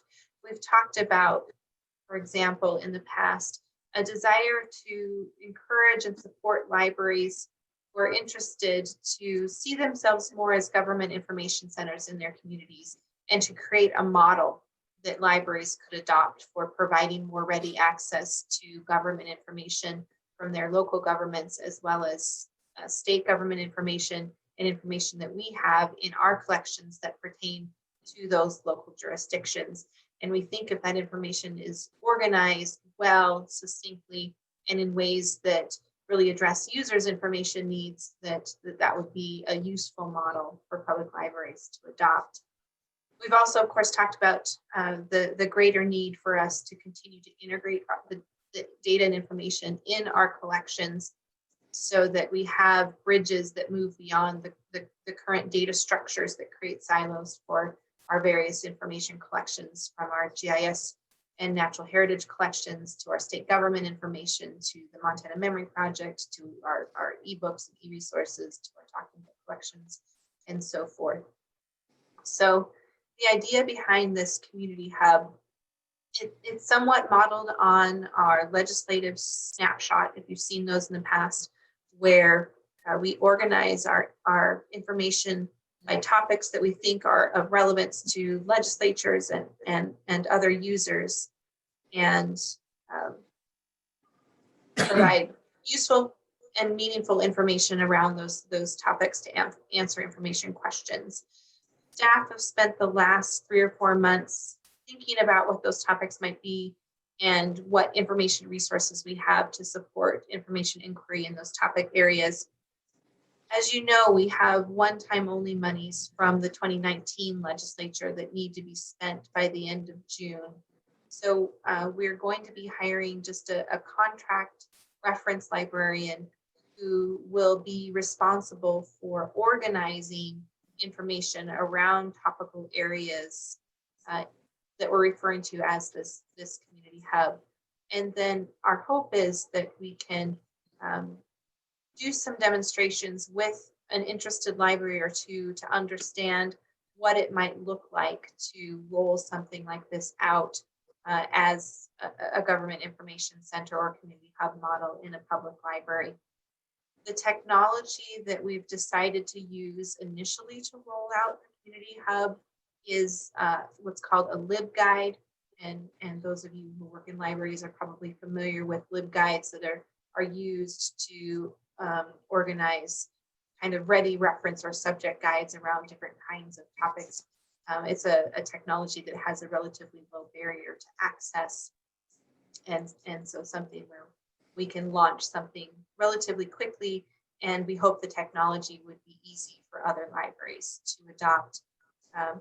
We do see an opportunity to evaluate different kinds of technology in the future. For example, we're really excited by ArcGIS Hub, which has the ability to provide access to information as well as have more community engagement. We think that there might be a great way for us to use those kinds of tools, both to deliver information as well as to be a communication hub for a local government, for example. So as I said, we are hiring a part-time person. We've actually gone through that hiring process, and she will start on Monday. Some of you know her. Her name is Sonia Gavin, and we've licensed LibGuides, and we're excited to get this process moving. We hope to have a few LibGuides up and available at the start of the legislative session, and then they'll continue to roll out over the next several months.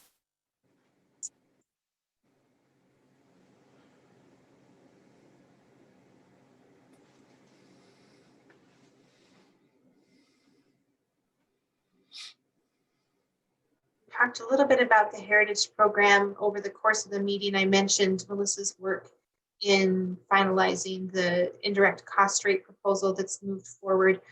Bryce did lead a fantastic partners meeting last week that a couple of you were able to participate in. That continues to be just a really great opportunity for dialogue between the users of our information, the staff who support the information. It's a great place to exchange ideas and to understand what users' information needs are now and what they're anticipating those to be in the future. So I'm glad to see that moving forward. According to the agreement that we have with the University of Montana, some monies that they held on account that were generated through grants and contracts of the program transfer to the state library. We have finalized the accounting of those dollars and are going through the process of transferring those dollars to the state library. And Melissa and Ashley are going through the process of obtaining budget authority to spend those dollars. So we amended the agreement with the University of Montana to finalize those final details. So we're just sort of tying up those kinds of loose ends as we go through this process. And then finally, there was a vacant position in the information services staff at the time the staff transferred to the state library, and staff are completing the recruitment process to fill that position. They had a great pool and they're finalizing interviews to fill that data services position.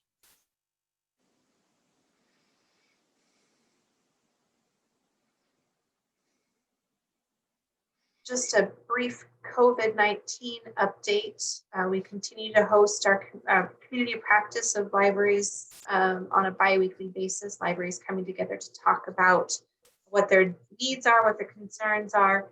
I've reached out and tried to engage with the person who's leading the governor's vaccination plan to find out more information about when libraries might expect to be included and what priority level they might expect to be included in that plan. I haven't received a lot of information to date, and the documents are weighty and a little bit hard to understand. So it would be good to get some clarification from people who understand them better. We are creating talking points for libraries to use to advocate at the local level, particularly about the important populations that libraries serve, like those persons who are experiencing homelessness.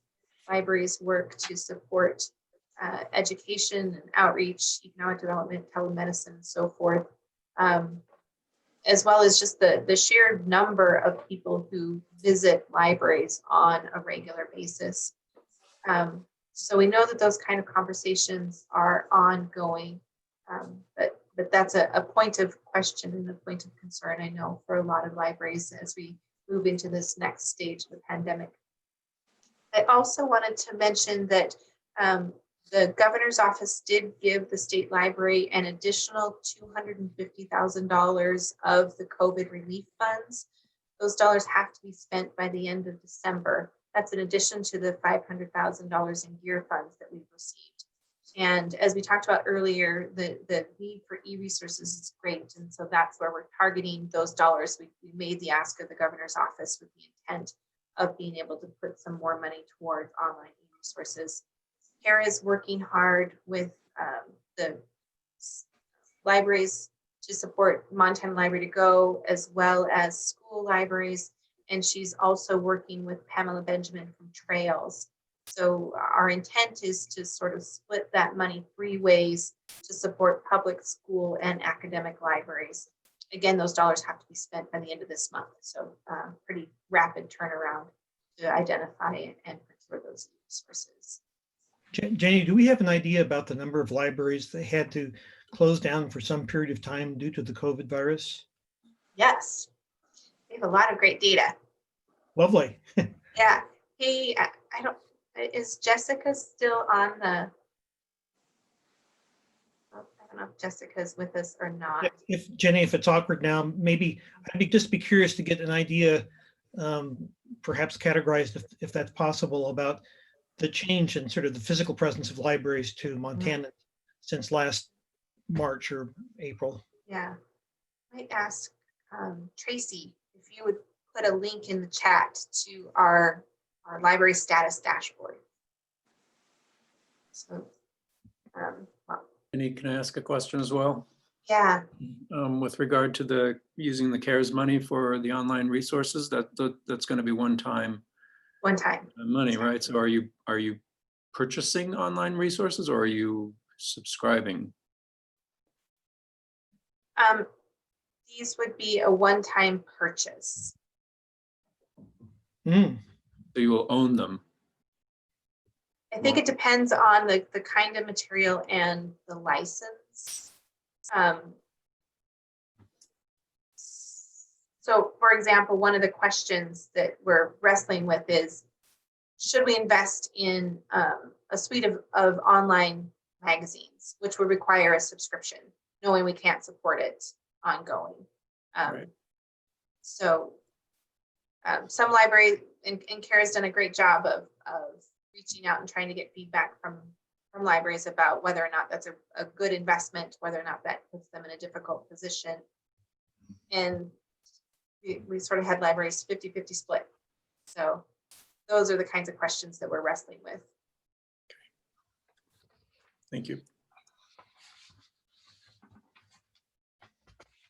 I would also add that those are the kinds of questions that I envision under this Montana Library Network model, having a group of librarians who are dedicated to e-resources that we would pose those questions to, and they might be thinking about those kinds of questions in advance of having these kinds of financial resources, so we feel better informed when we need to make these kinds of decisions.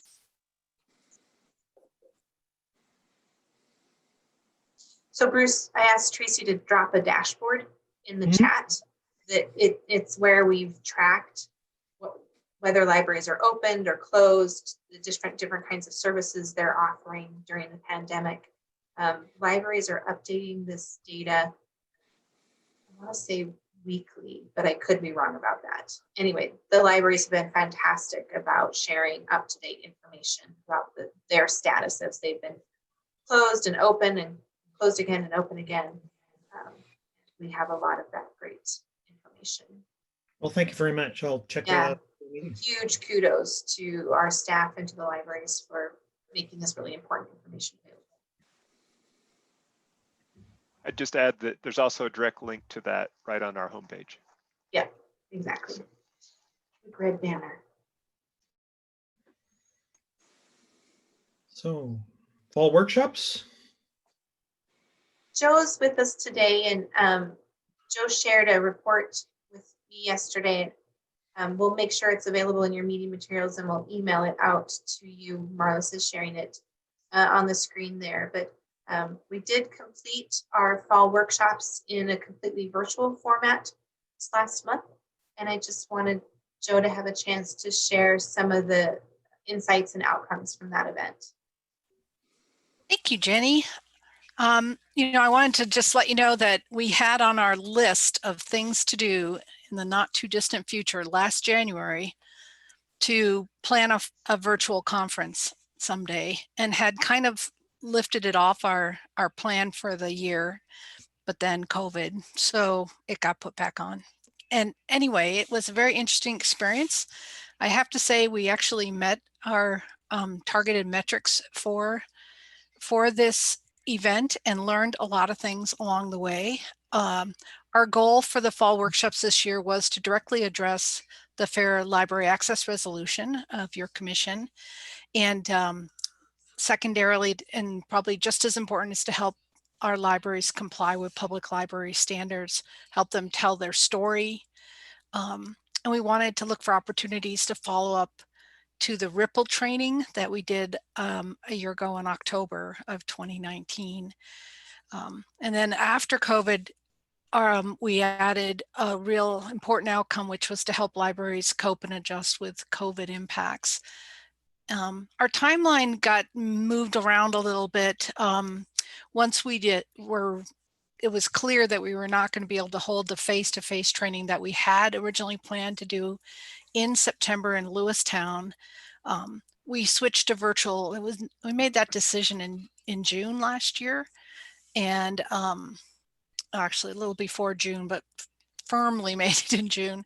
And we decided to just really kind of go all in on this new format. We wanted to really see if we could take the format of the fall workshops, which are longer seminar style sessions, and recreate a useful, not the same, but useful training experience for our learners.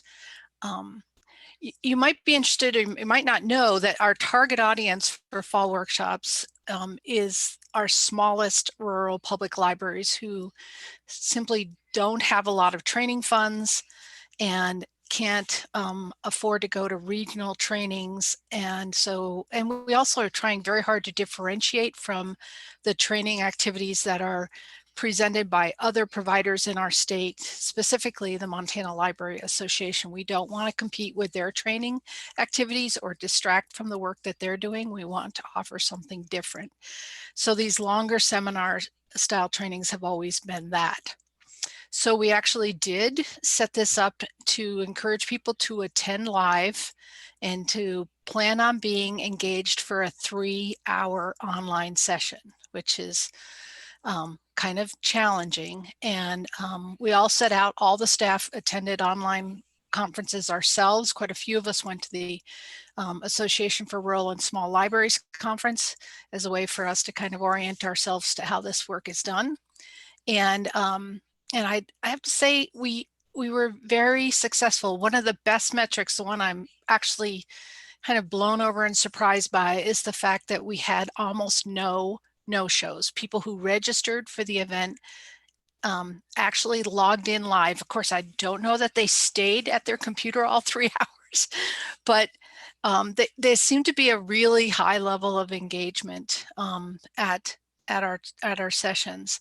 And the other thing we learned was that we had a very good number of people who told us this was the first time they had ever attended any statewide library event. And fully, I'm thinking it was 30% looking at that list, right? If you look at the numbers, quite a few were fairly new librarians, and more than half were not library directors, so library staff, which is also a harder to reach audience. So I guess what I'm here to tell you is that we want to try this again. And we think it was more successful overall than some of the other training activities we've tried in the past. But it does take quite a bit of staff time, literally comparable amounts to what it does take to plan a face-to-face training fall workshops. So our decision is to go ahead with making a virtual fall conference available to our learners every other year, with the face-to-face traditional fall workshops happening in the interim years. And then to coordinate that with Amelia Kim and the Ready to Read Rendezvous so that we're really only doing one big face-to-face conference a year. And we think that's doable and will meet the widest expanse of need for our library community. And that's my report. Any questions? I'd be happy to answer them.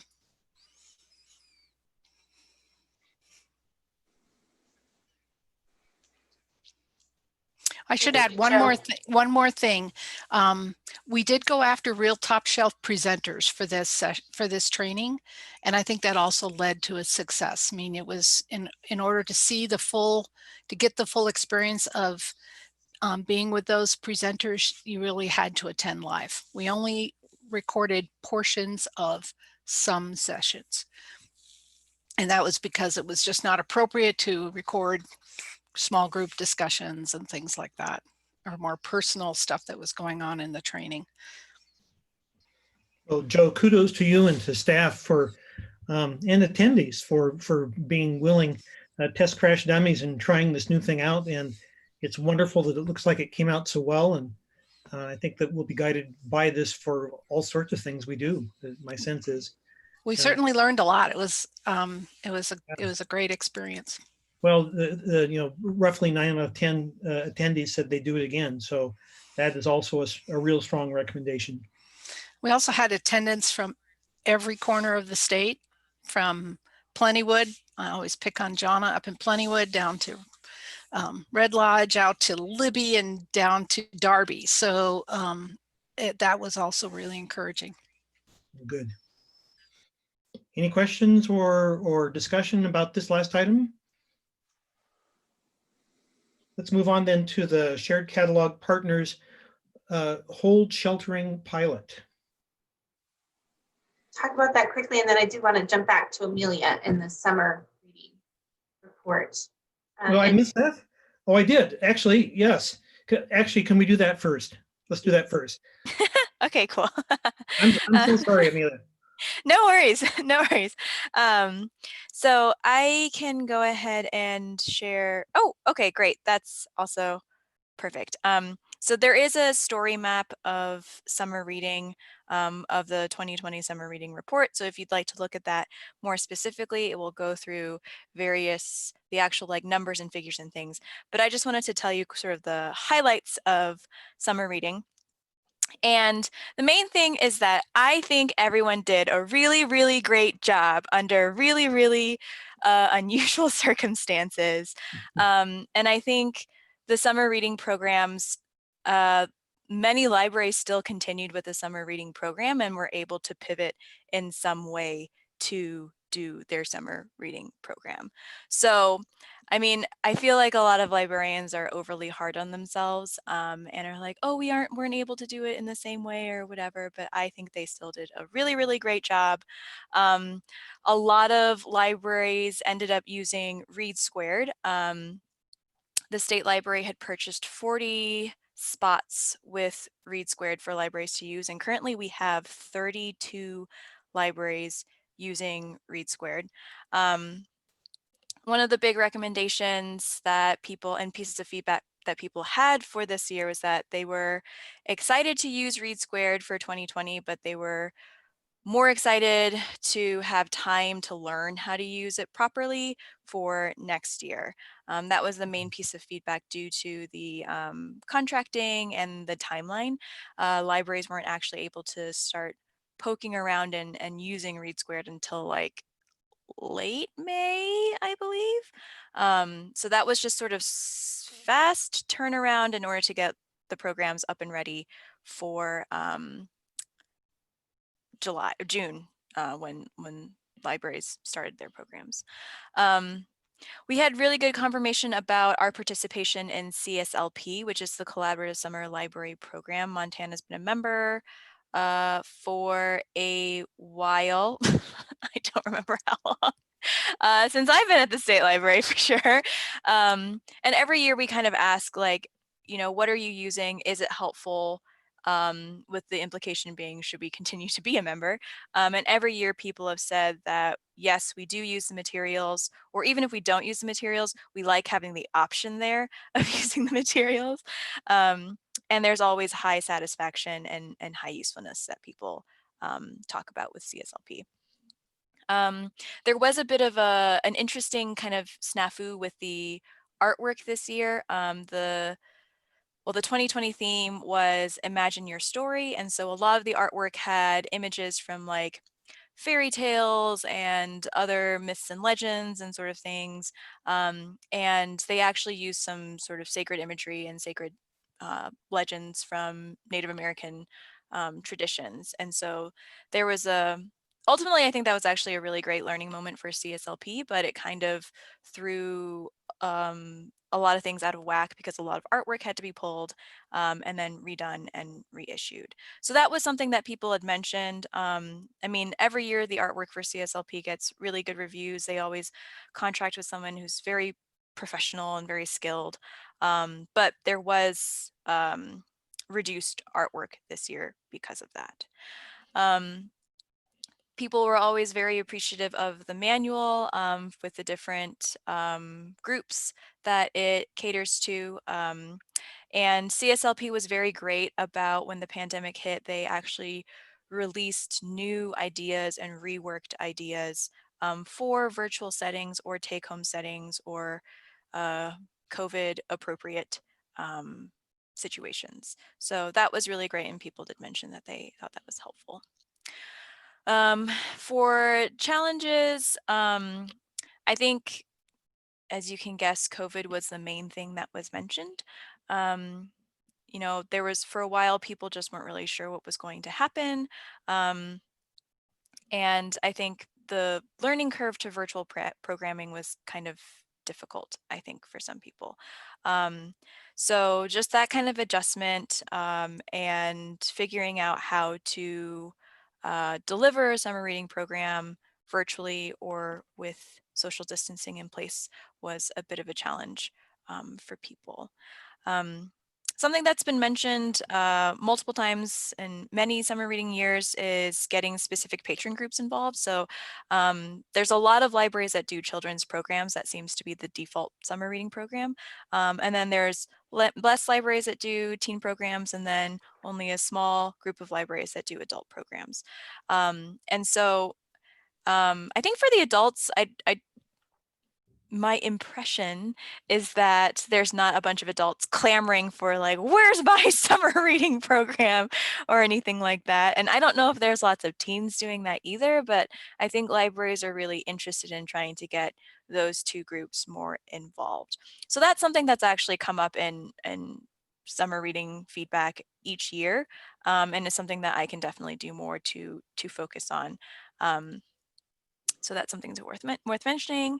And then also publicizing and outreach to patrons without internet. As I said, a lot of people did pivot towards using Read Squared or some sort of like online tracking thing. But if you don't have internet, then it's really hard to participate in those things as well. Let's see. In terms of successes, as I said, I think a lot of libraries did a really, really great job regardless. In crazy circumstances. A lot of libraries did end up using Read Squared, and while there were some communities that were not a huge fan of Read Squared, even though the library themselves liked it.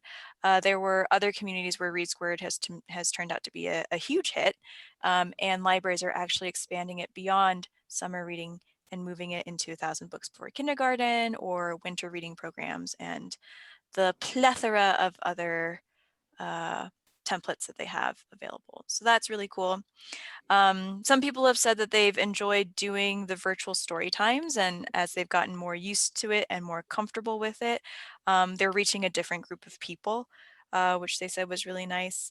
And then they said that take home and grab bags for crafts and activities were actually super popular. So that's something that we're keeping in mind for next year. I am hoping that by next summer we're no longer in pandemic times, but who knows what might happen. So as we're planning summer reading preparation stuff for 2021, we're kind of keeping these things in mind so that if we do need to fall back on them and use them for another socially distanced summer, we can do so. And just for future recommendations, something that we've already started to work on is providing more Read Squared trainings. As I mentioned, there wasn't a whole lot of time for libraries to learn the ropes and ins and outs of Read Squared before they had to launch their programs. So this year we've been trying to do a little bit more training and having that available for libraries so that they are able to spend a little bit more time setting up their programs and figuring out how things work on the admin side. So that's been good so far. Pandemic preparation, as I mentioned, we're not sure what might happen. So there could be the possibility of social distancing in 2021. So I think that's just going to be a topic that we talk about at all of our summer reading brainstorm sessions until the pandemic is over. Something that I personally want to to do more with is outreach and marketing. I know that a lot of libraries are doing that on their own as best they can, but I think that's something that I can also step up my game on and help provide more materials and remind people that they can use CSLP outreach materials and kind of sort of lead by example, I suppose. So that's something that I've been considering more about. And then I always ask of the MSL summer reading support things that we provide, which things do you find helpful, which things are not helpful, and overall, people say the things that we currently provide are helpful, so we're planning to continue with that. So the summer reading brainstorm webinars, we already have a couple of workshops and presenters coming in, the website that we have, et cetera, et cetera. But I think we're just planning on having more planning sessions because that's always a really great time for people to share and talk and kind of learn from each other. So overall, I think that summer reading was a great success in sort of a ridiculous set of circumstances. And I think that libraries really stepped up and did the best they could. And hopefully next summer will be less challenging. Oh, great report. Do commissioners have questions regarding summer reading? Thanks, Amelia. Really fun report. Yeah, really fun. Lavishly illustrated. Yes, all the artwork from CSLP, which I try to incorporate as much as I can because it's really pretty. It is fun. It is fun. Okay, now sheltering pilot, please. I have Amy and Kara who can support us on this topic. Amy and Kara have reported to the commission a couple of times about some challenges that the Partners Resource Sharing Group is facing. I would characterize it as I said earlier, both a technology challenge as well as challenges related to the size of libraries' collections and budgets and ability to have information resources and materials that serve different kinds of user-seeking behaviors, including those users who prefer to walk into a library and browse a shelf of new materials, and those patrons who are very adept at using the technology to place holds on materials and expect that the materials will come to them. Over the last couple of years, as you've heard staff describe, there's been growing concern amongst some libraries that they have fewer and fewer resources available for their users who come in and browse their collections because so many of those items are going to fill holds at other libraries. And staff have done a good job of analyzing the data from the Montana Shared Catalog and understand that concern to be validated by the data that we're seeing. If we think about our goal in serving all Montana libraries and all Montana patrons equally, this is exactly the kind of behavior we want to see. We want to see Montana library materials moving back and forth between libraries. These libraries allow for materials in some cases to actually stay at the library where they ended up, to fill new holds or new patron requests in those libraries, really treating Montanans as our patrons rather than those in our communities. But this is also very difficult for those libraries who are very concerned that those patrons who are in their libraries looking for materials to browse aren't finding what they're looking for.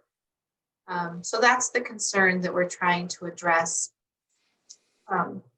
The members of the Partners Resource Sharing Group this fall voted to conduct a pilot that would require libraries to what's called hold shelter, or not allow certain materials in their collections to be available to fill holds, but would rather be available physically in their libraries for a period of time, circulating to their local patrons who come in and browse. And then after that period of time, they would be available to fill those holds. The staff are working with the partners to create the parameters for this pilot, as well as the kinds of metrics that we need to collect in order to understand whether or not this practice that we're piloting of sheltering holds has an impact on the problem that we're trying to solve. That problem being that patrons find the information, the books and materials that they're looking for, be it online or at when they come in to browse the collections. So that pilot is set to kick off this next week. We're again working hard to collect data and make sure that libraries are following the parameters of the pilot, and really thinking very deliberately about the study question that we're wanting to address to make sure that we're collecting meaningful data and information to be able to ascertain whether or not how we've changed the service model has a direct positive or negative impact on the problem that we're trying to address.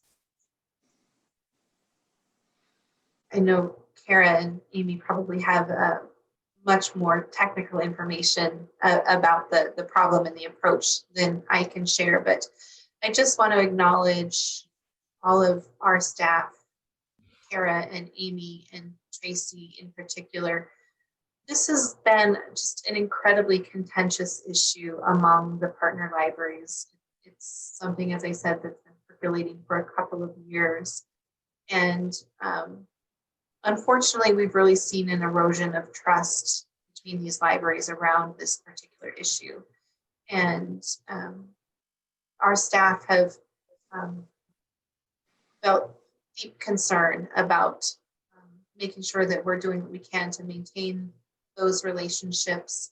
I know they take very personally the respect and regard these libraries have for one another. And I just want to convey how hard they're working on the interpersonal side of these challenges, as well as the technical and library resources side. Do any commissioners have questions for Jenny regarding the hold sheltering pilot? Jenny, I may have missed something, but can you clarify how long the pilot is? And then also, what do all libraries have a standardized set of information that they are collecting in order to see whether or not it's a success or something that they don't want to continue? I'm gonna ask Amy to jump in and confirm it's a 6-month pilot, 3 months, everyone holds shelter, and then the second 3 months is optional. Is that correct, Amy? Yes, that's correct. And then I'm not sure if libraries will be collecting the data or if that's data that we'll be collecting locally. And I know that Kara and Amy are still visiting about exactly what data we'll be collecting and how. I think, this is Amy. I think that it is going to be sort of a combination. The numbers in anything that's system mediated, circulations, holds placed, holds wait time, number of items in these new sheltered locations that we will collect at the system level, just because it will already be collated. But we know that, especially for those patrons that prefer to browse, they are not going to place holds. And as well as if, you know, if their needs are now being met more completely, there's not a way to tell that without talking to the patrons. So we are planning survey questions directly for the end users, Montana residents using these libraries. We are still working on the details of exactly how that's going to work. We can place links on our online card catalog where people place holds, but again, that's not necessarily the best method to get in touch with those libraries patrons who prefer to browse and just find something on the shelf. So we're still working on the details of that outreach. Right. It might be a user survey or something, satisfaction survey. Yeah, somebody at the front desk, if a patron comes up and makes a comment, it gets written down and forwarded to the MSC staff for collation, something like that. This to me speaks of the problems with sort of siloed channels for providing information. I mean, we have, is this a circulation problem? Well, but it's also, yes, but it's also a collection development problem. And to what extent could we ameliorate some of these problems by pointing some statewide resources to this? Should there be least collections of paper books or of ebooks that circulate to kind of help fill some of the holes that libraries are experiencing, particularly with browsing patrons? And then how should that information flow to the commission? Well, it very well might flow from some standing or ad hoc committees with the NAC, flow to the commission through that. So I'm not saying that is what the future is, but I'm saying that is one. I can imagine how that might in part describe kind of a future of how some of this stuff is handled next time.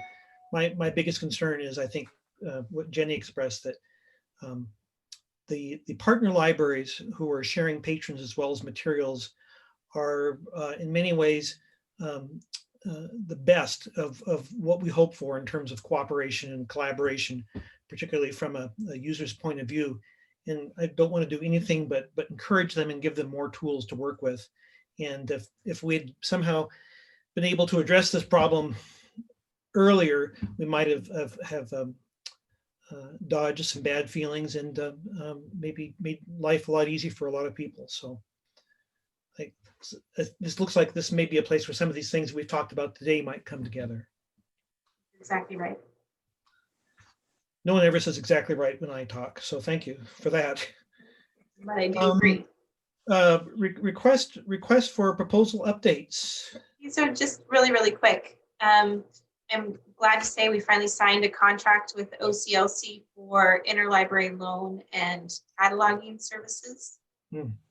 And we have one final question to iron out with ITSD about our Montana Library to Go ebook platform contract, and then we can sign that contract as well. I'm just waiting for a thumbs up from ITSD. And then, as you know, we did go back out for a procurement on the platform to support the Montana Memory Project, and had a good pool of responses. The RFP evaluation committee is evaluating 4 responses and are going to be inviting all 4 of the respondents to provide product demos to that committee here in the very near future. Our timeline for that final procurement, we hope to be to contract in the early part of 2021, in case we're in a situation where we need to migrate to a new platform to allow time for that. I would just like to tell you, I found out today, Jenny, that procurement has decided to stick to our original language of offering product demos to the top 3. So we will only be seeing product demos from the top 3. Thanks for that update, Jennifer. You're welcome. Sorry, I just learned that from Lauren about an hour ago. So I see. Okay. Appreciate that. Jenny, with regard to the OCLC contract, does that move you to TPASA for ILL? Tara, I need your help with that question. No, TAPASA is not a part of our group services contract this year. The change that we've made to interlibrary loan is actually for the libraries that seldom or never use ILL. We are moving those libraries, and that's about 130 libraries, to a referral center system in which they will have sort of a stripped down interface, stripped down compared to the WorldShare interface, and they will be able to make requests through that interface. They will not be lenders. Statistically, pretty much all of them are not lenders, and so this should not be a change for them. The change will be if they use interlibrary loan, they will go to this referral center interface. It should make it easier for them to place requests, and then that request will come to us at the state library, and then we will have that set up to seek out a loan for them. And that reduces our contract cost by about $12,000. We're piloting it for probably this coming calendar year at this point, since they're just setting it up. It should go live in late January, and we have some training for the libraries set up with OCLC in early January. So I'll be communicating with those libraries pretty soon on this change and the upcoming training for that. But otherwise, we don't have any changes to ILL. We would welcome any input on additional changes that might make this contract a better value for all of our users. So we're one of those users, aren't we? Aren't we getting Iliad through your contract? Yes. And does this change that at all? No, this will not change anything for the members that are making regular use of interlibrary loan. Okay, thank you. Thanks, Kara.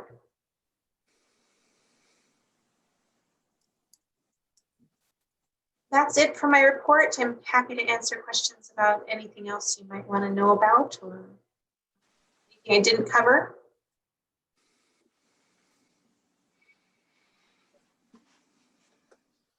Well, hearing no questions, let's move then to commission goals and objectives, the calendar review. And Jenny, you'll walk us through this, please. Right. So the most important item for you is proposed calendar dates for 2021. At your December meeting, we always try to take action to identify calendar dates for your next year for your planning. It doesn't mean that they can't change during the year or more meetings be added, but at least at a minimum, we wanted to get those initial 6 2021 dates on the calendar there. Well, let me see. I need to make this bigger for me. Sorry.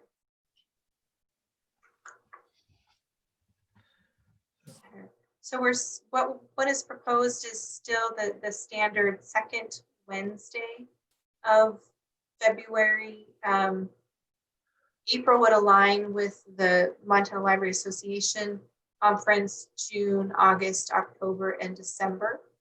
So if that cadence continues to work for you, I would request a motion from the commission to approve those meeting dates. The Montana Library Association did decide to have an all virtual conference in the spring. And those dates are April 14th to the 16th. And the commission does have an approved Conversations with the Commission virtual program as part of that conference as well. And then I also wanted to draw to your attention the MEGIP Big Sky Geocon Conference, April 5th through 8th. That conference will also be virtual this year. Jenny, I'm sorry, I only caught 2 dates proposed for the commission meetings. So they're the second Wednesday of February. And then in April, it's the MLA conference is the 14th through the 16th. Oh, so we typically ask to have the commission meeting like just prior to the start of that conference in association with that conference. And then the rest of the meeting dates would be the second Wednesday of June, August, October, and December. Great. Can we just pause for a moment and hear a motion to approve those dates? So moved. Do I hear a second? Thank you, Kenny. I'll second it. It's Ken. Thank you, Ken. Any further discussion? All in favor? Aye. Aye. Aye. Aye. Thank you very much. Opposed? Any abstentions? Okay. Thank you, Jenny. Thanks. And then I'll point out that we do have most of the spring federation dates. So I would encourage you to take a look at those dates for your February meeting. And then I hope at your February meeting, we can talk about which commissioners might attend those federation meetings. Many of them, of course, will be virtual again this year. There's some dates in your calendar noting the start of the legislative session. I anticipate in the next several weeks we'll know the date of a budget hearing for the state library, and I'll share that information with you and add that to your calendar. Commissioners, we like for as many commissioners as are available to attend those hearings. We didn't talk about this earlier in the legislative update, but the legislature is of course still deciding what kind of format they will hold the session in, whether it'll be in person, virtual, or a hybrid, the ability to participate virtually and so forth. I understand after listening to yesterday's meetings and reading the paper that they will make some final decisions next week on the 16th. So we're still a little bit up in the air about the format and how that format might impact our attendance and participation in various committee hearings and our budget subcommittees. So look for more information from me about that in the coming weeks as we know more. And then similarly, we're waiting for the Rules Committee to decide or provide more guidance on what kinds of interaction external stakeholders might have with the legislature throughout the session. We've already made the decision that we're not going to host an in-person event for the legislature and are still thinking about hosting like a lunch and learn kind of series or some other kind of online format to engage legislators around state library services. And we'll keep you abreast of those opportunities as well as potential library caucus opportunities as well. Well, thank you very much. I think those are the updates I wanted to make with regard to this calendar. We do need to decide on a final December meeting date for the commission to take action on the land plan, the land information plan. You recall in October that you guys approved an extension to the administrative rules to the timeline for the land plan. So that land plan is drafted. We've gone through the 30-day public comment period. The Montana Land Information Advisory Council met on Monday to review and discuss the public comments received. The Land Information Council meets in their regular meeting on the 16th, and one of their action items will be to accept the land information report and recommend its approval to the commission. So we needed a date after the 21st, or I'm sorry, after the 16th for the commission to approve that plan. I anticipate it shouldn't be a long meeting, perhaps no more than a half an hour or so. Can you set up a polling process so we can come to an agreement about a good date? If possible, if people could look at their calendars now, that would be helpful, since this is an action item.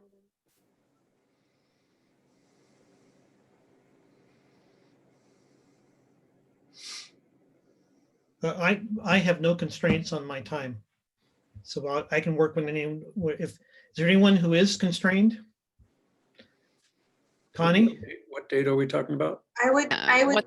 What's our ballpark? I would suggest a couple of dates. For example, anytime in the afternoon on the 18th, or really anytime on the 21st. Okay. I have 10 o'clock on the 21st or around 1:30. Would the 18th work for you?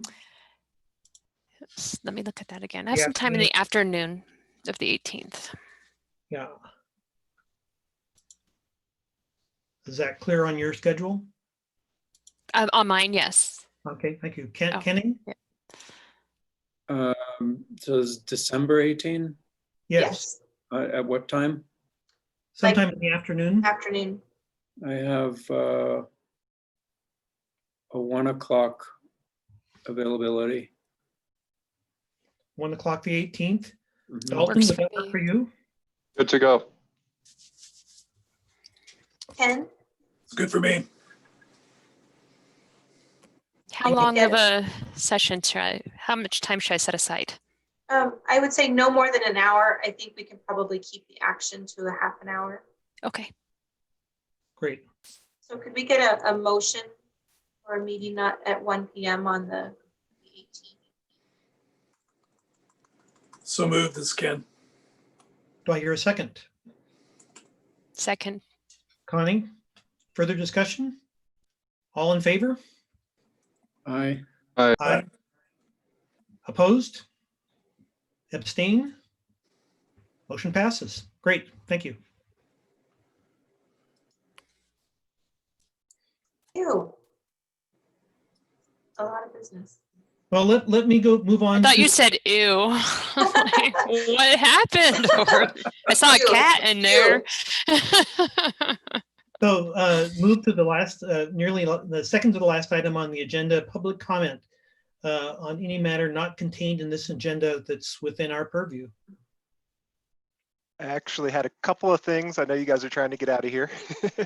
But if you don't mind, there are a couple of things that are debatable if they're your jurisdiction, but I thought you'd want to be aware of.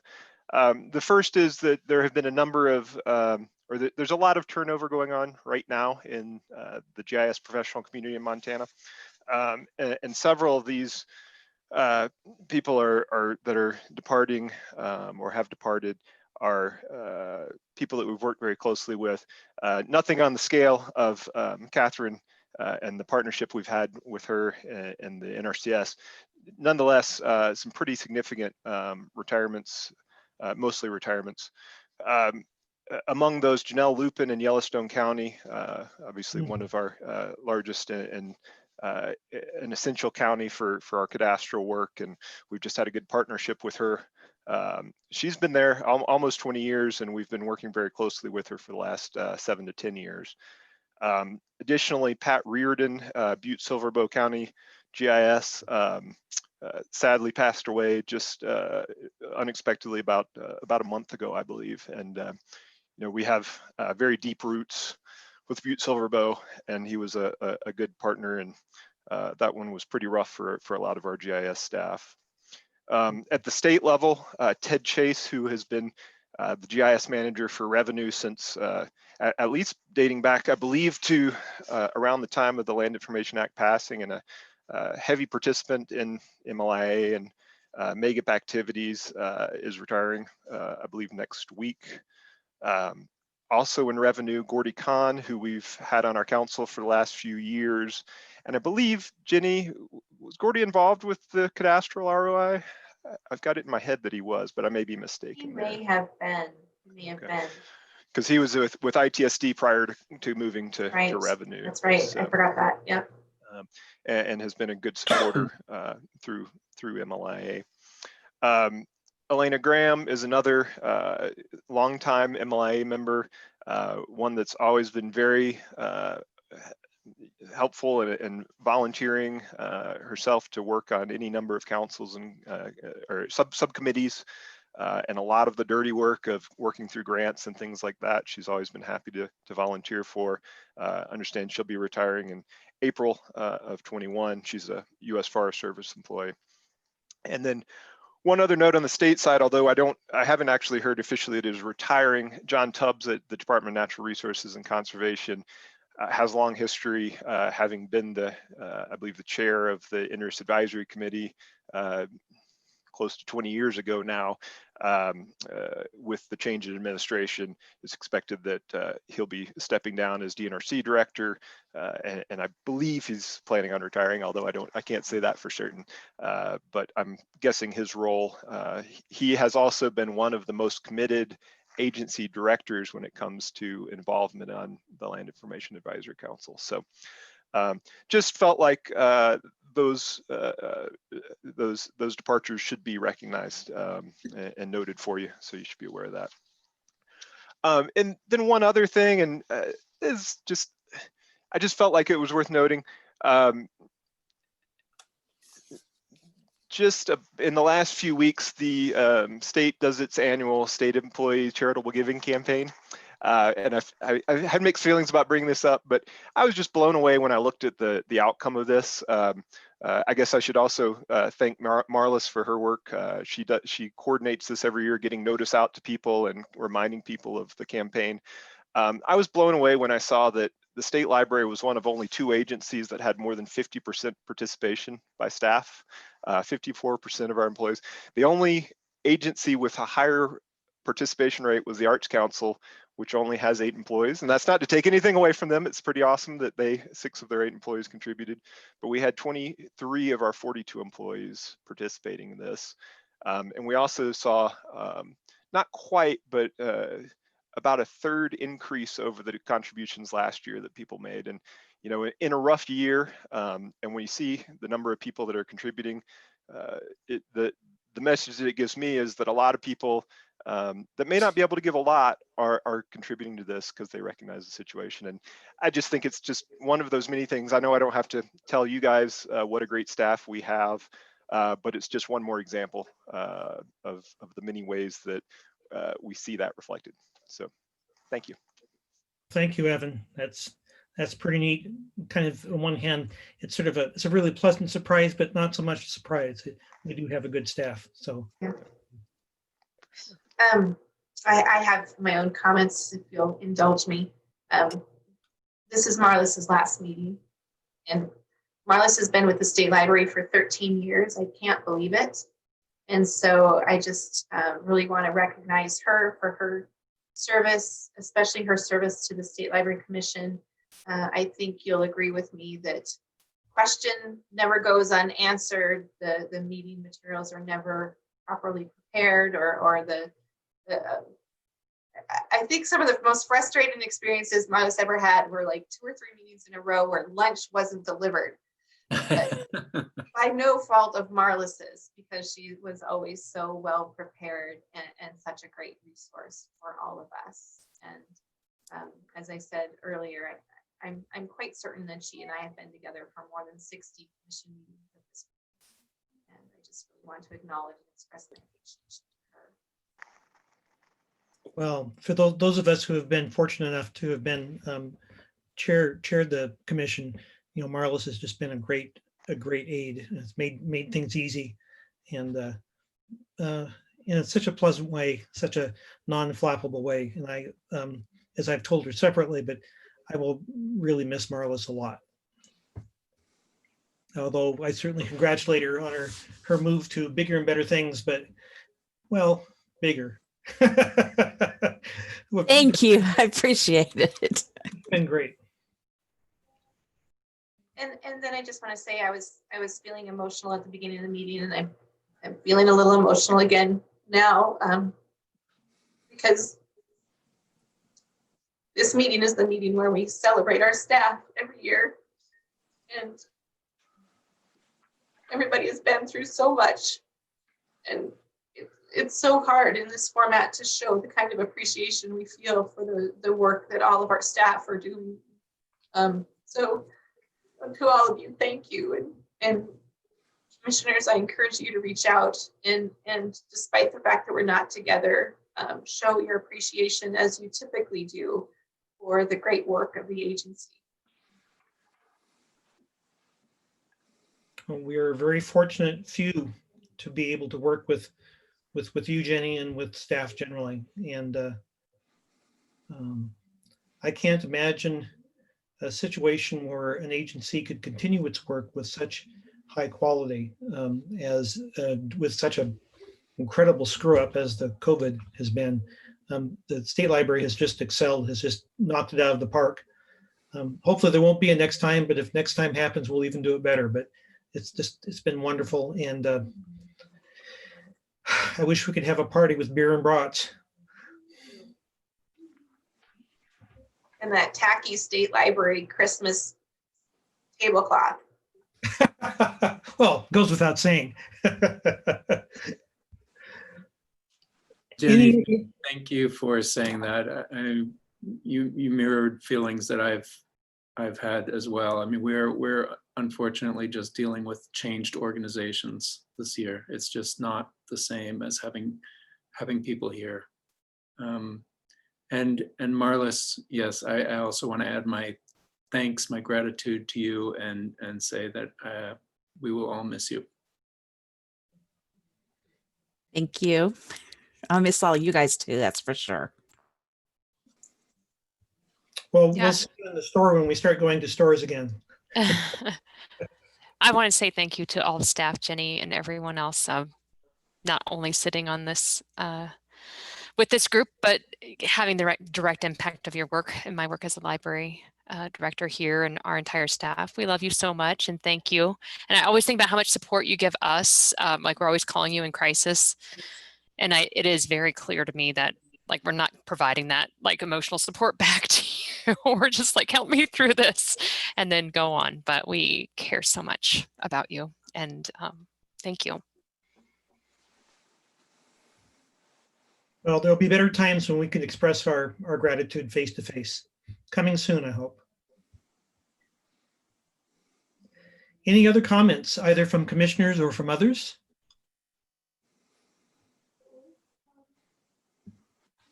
Well, at 2:33, let's adjourn this pup.